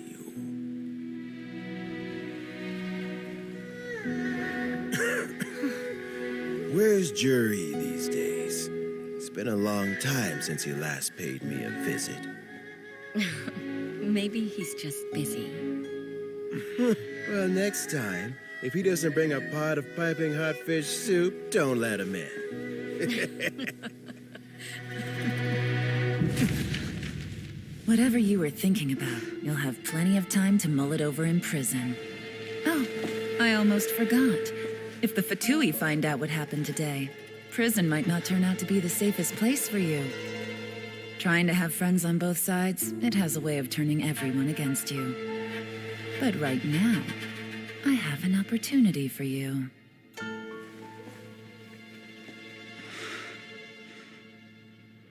Huh?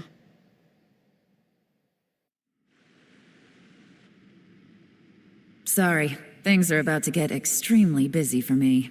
Let's meet at Genshin Tea House tomorrow morning. I'll have someone remove the explosives. Then, there's someone I have to go and see. Need our help with that?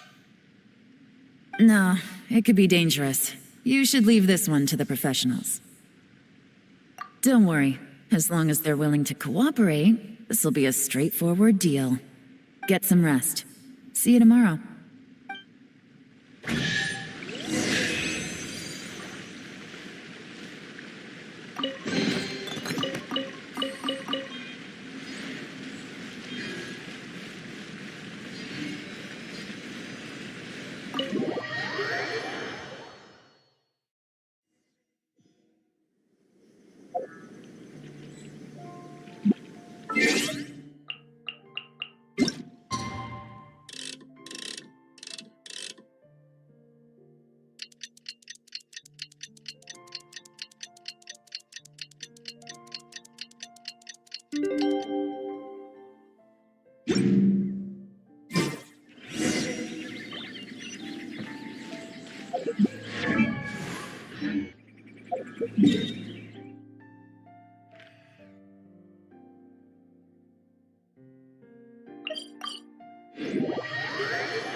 There is now no poison left in his system, but recovery from the damage already done will not happen overnight. Dr. Baiju, is my father going to be... You needn't worry too much. Keep taking the prescribed medicine every day, and a full recovery will take at most 2 to 3 years. It's good we caught it in time. A few days later, and the toxin would have built up in the internal organs. At that point, things would have been much more serious. How did they successfully secure such a seldom-seen poison? It seems the Fatui are extremely resourceful. Unfortunately for them, they were up against us. Uncle Tian will be heading off now. Remember to get plenty of rest and avoid overexerting yourself while you're recovering. Don't worry, I will. Thank you very much.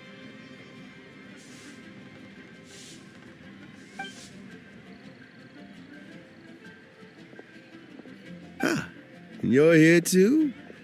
Thank you for all you've done to resolve this situation. And I'll have to make some tea in a moment. You simply have to try it. Yes, the exhaustion seems to have gone. My mind is steadily getting clearer again. Luckily, it looks like choosing the Tianshu's successor is suddenly not such a pressing issue after all.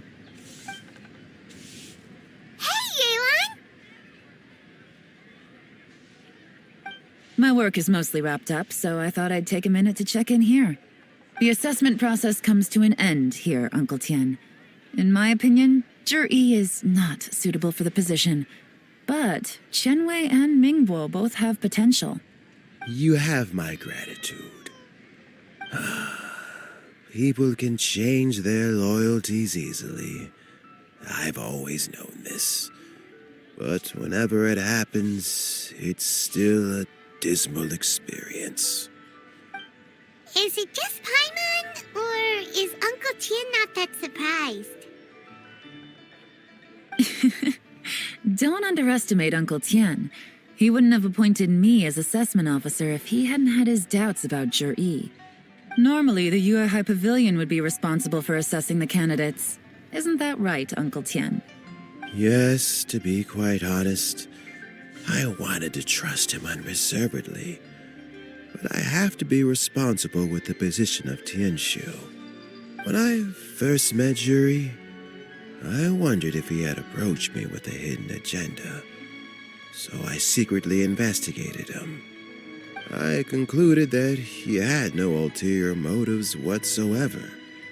He just saw me as an ordinary fishing friend. In the end, even he changed. But when did it start?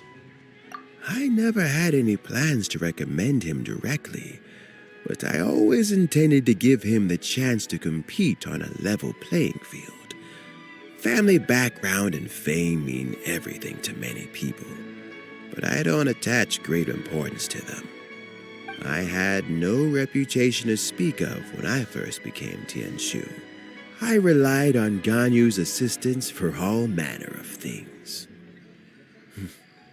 What I really admired about Zhi was his intelligence and resilience. I have to admit, he's a smart guy, and very cautious. The intel suggests that the Fatui saw him as very low risk, but Zhi was still extremely careful with the poisoning. He chose that specific liquor from Xinyue Kiosk because the fiery flavor would mask the bitterness of the poison, and he chose to wait until the Fatui official was drunk and had his guard down before delivering it to him. He also installed a secret compartment in the wine pot he bought to hold the poison. As the amount of liquor went down, he'd shake the pot to release the poison from the compartment into the liquor. Afterwards, we also found he had an antidote on him. Had the Fatui official grown suspicious, Jur-E would have drunk the poisoned wine himself, and then found an opportunity to take the antidote shortly afterwards. But that's still really dangerous. Yes, had he drunk the poisonous wine, he still would have faced serious health consequences despite taking the antidote. He didn't hesitate to put himself in harm's way to achieve his goal. How is Jerry now?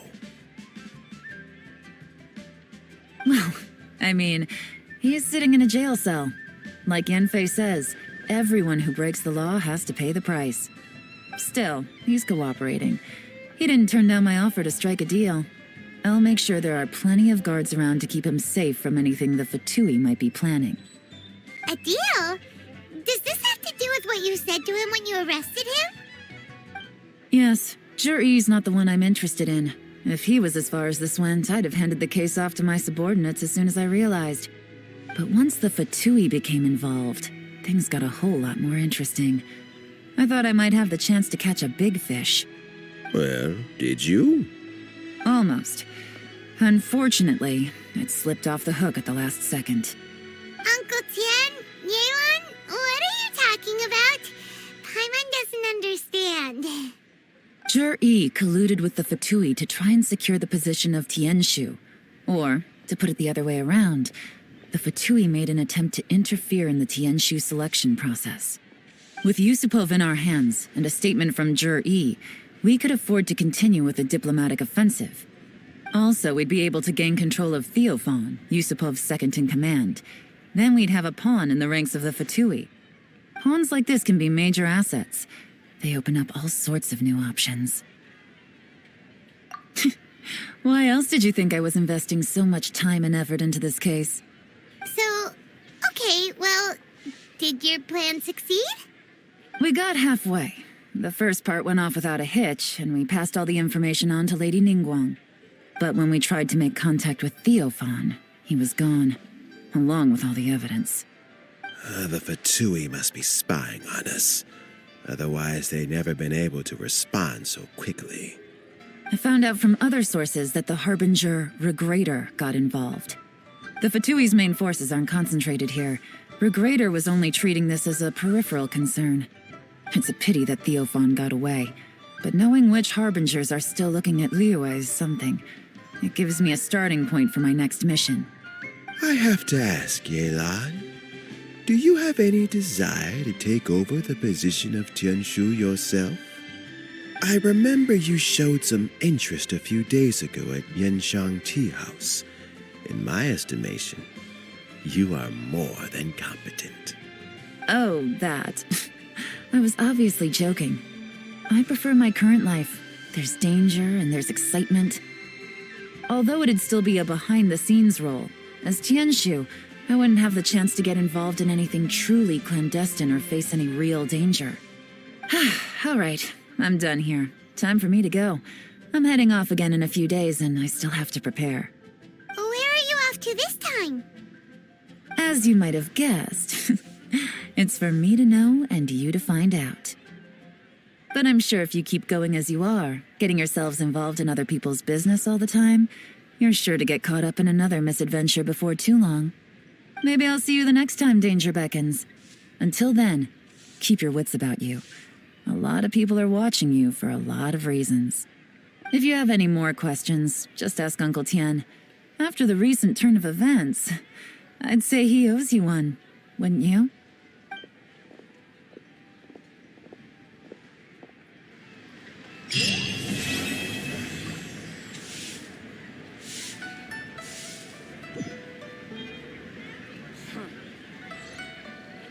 What would you like to know?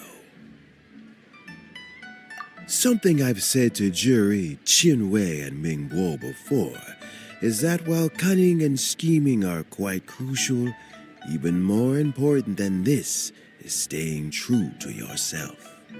Jury and Ambassador Yusupov each saw each other as a means to an end. They thought that if they could just outsmart their opponent, they would emerge the final victor. And yet, in the eyes of Yelan and Regrator, They are but pawns in a much bigger game. Scheming is an endless endeavor. If you can't cope with it, you're better off staying out of it. It gives you a much clearer view in any case. Everyone has self-interest, but you cannot let it be your master. So, don't fight over fleeting gains and losses.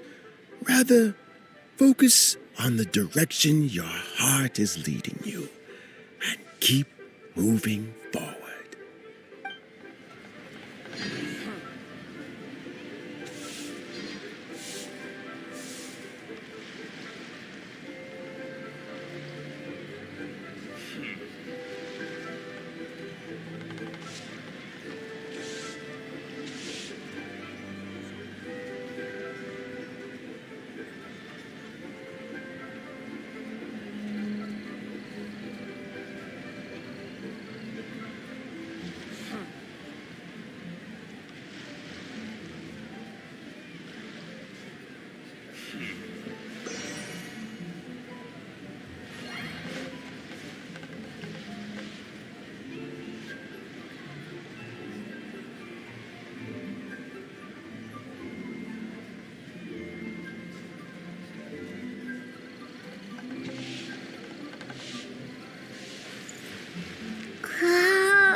What would you like to know?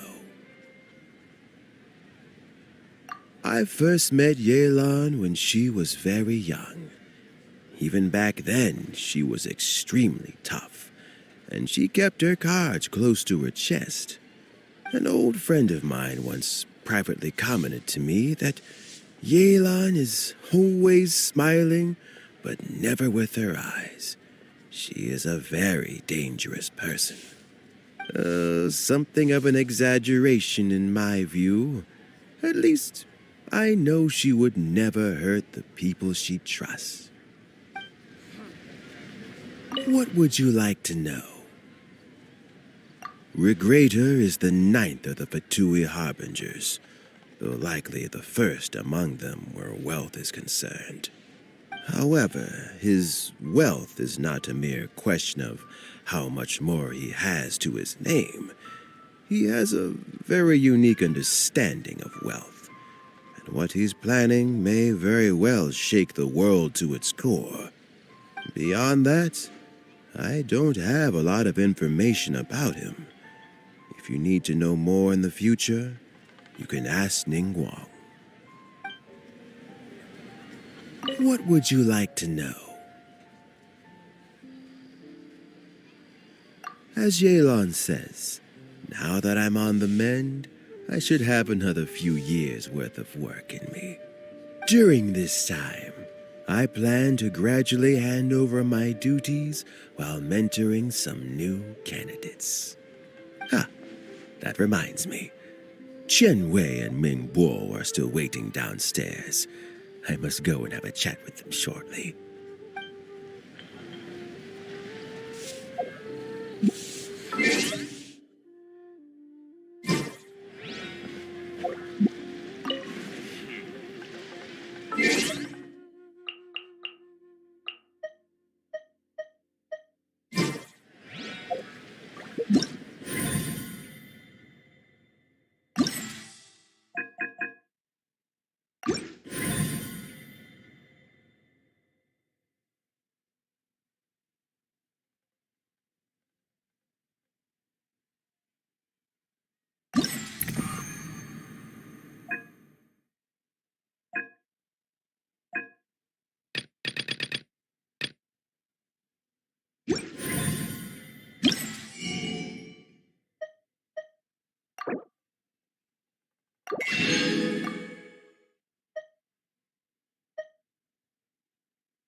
you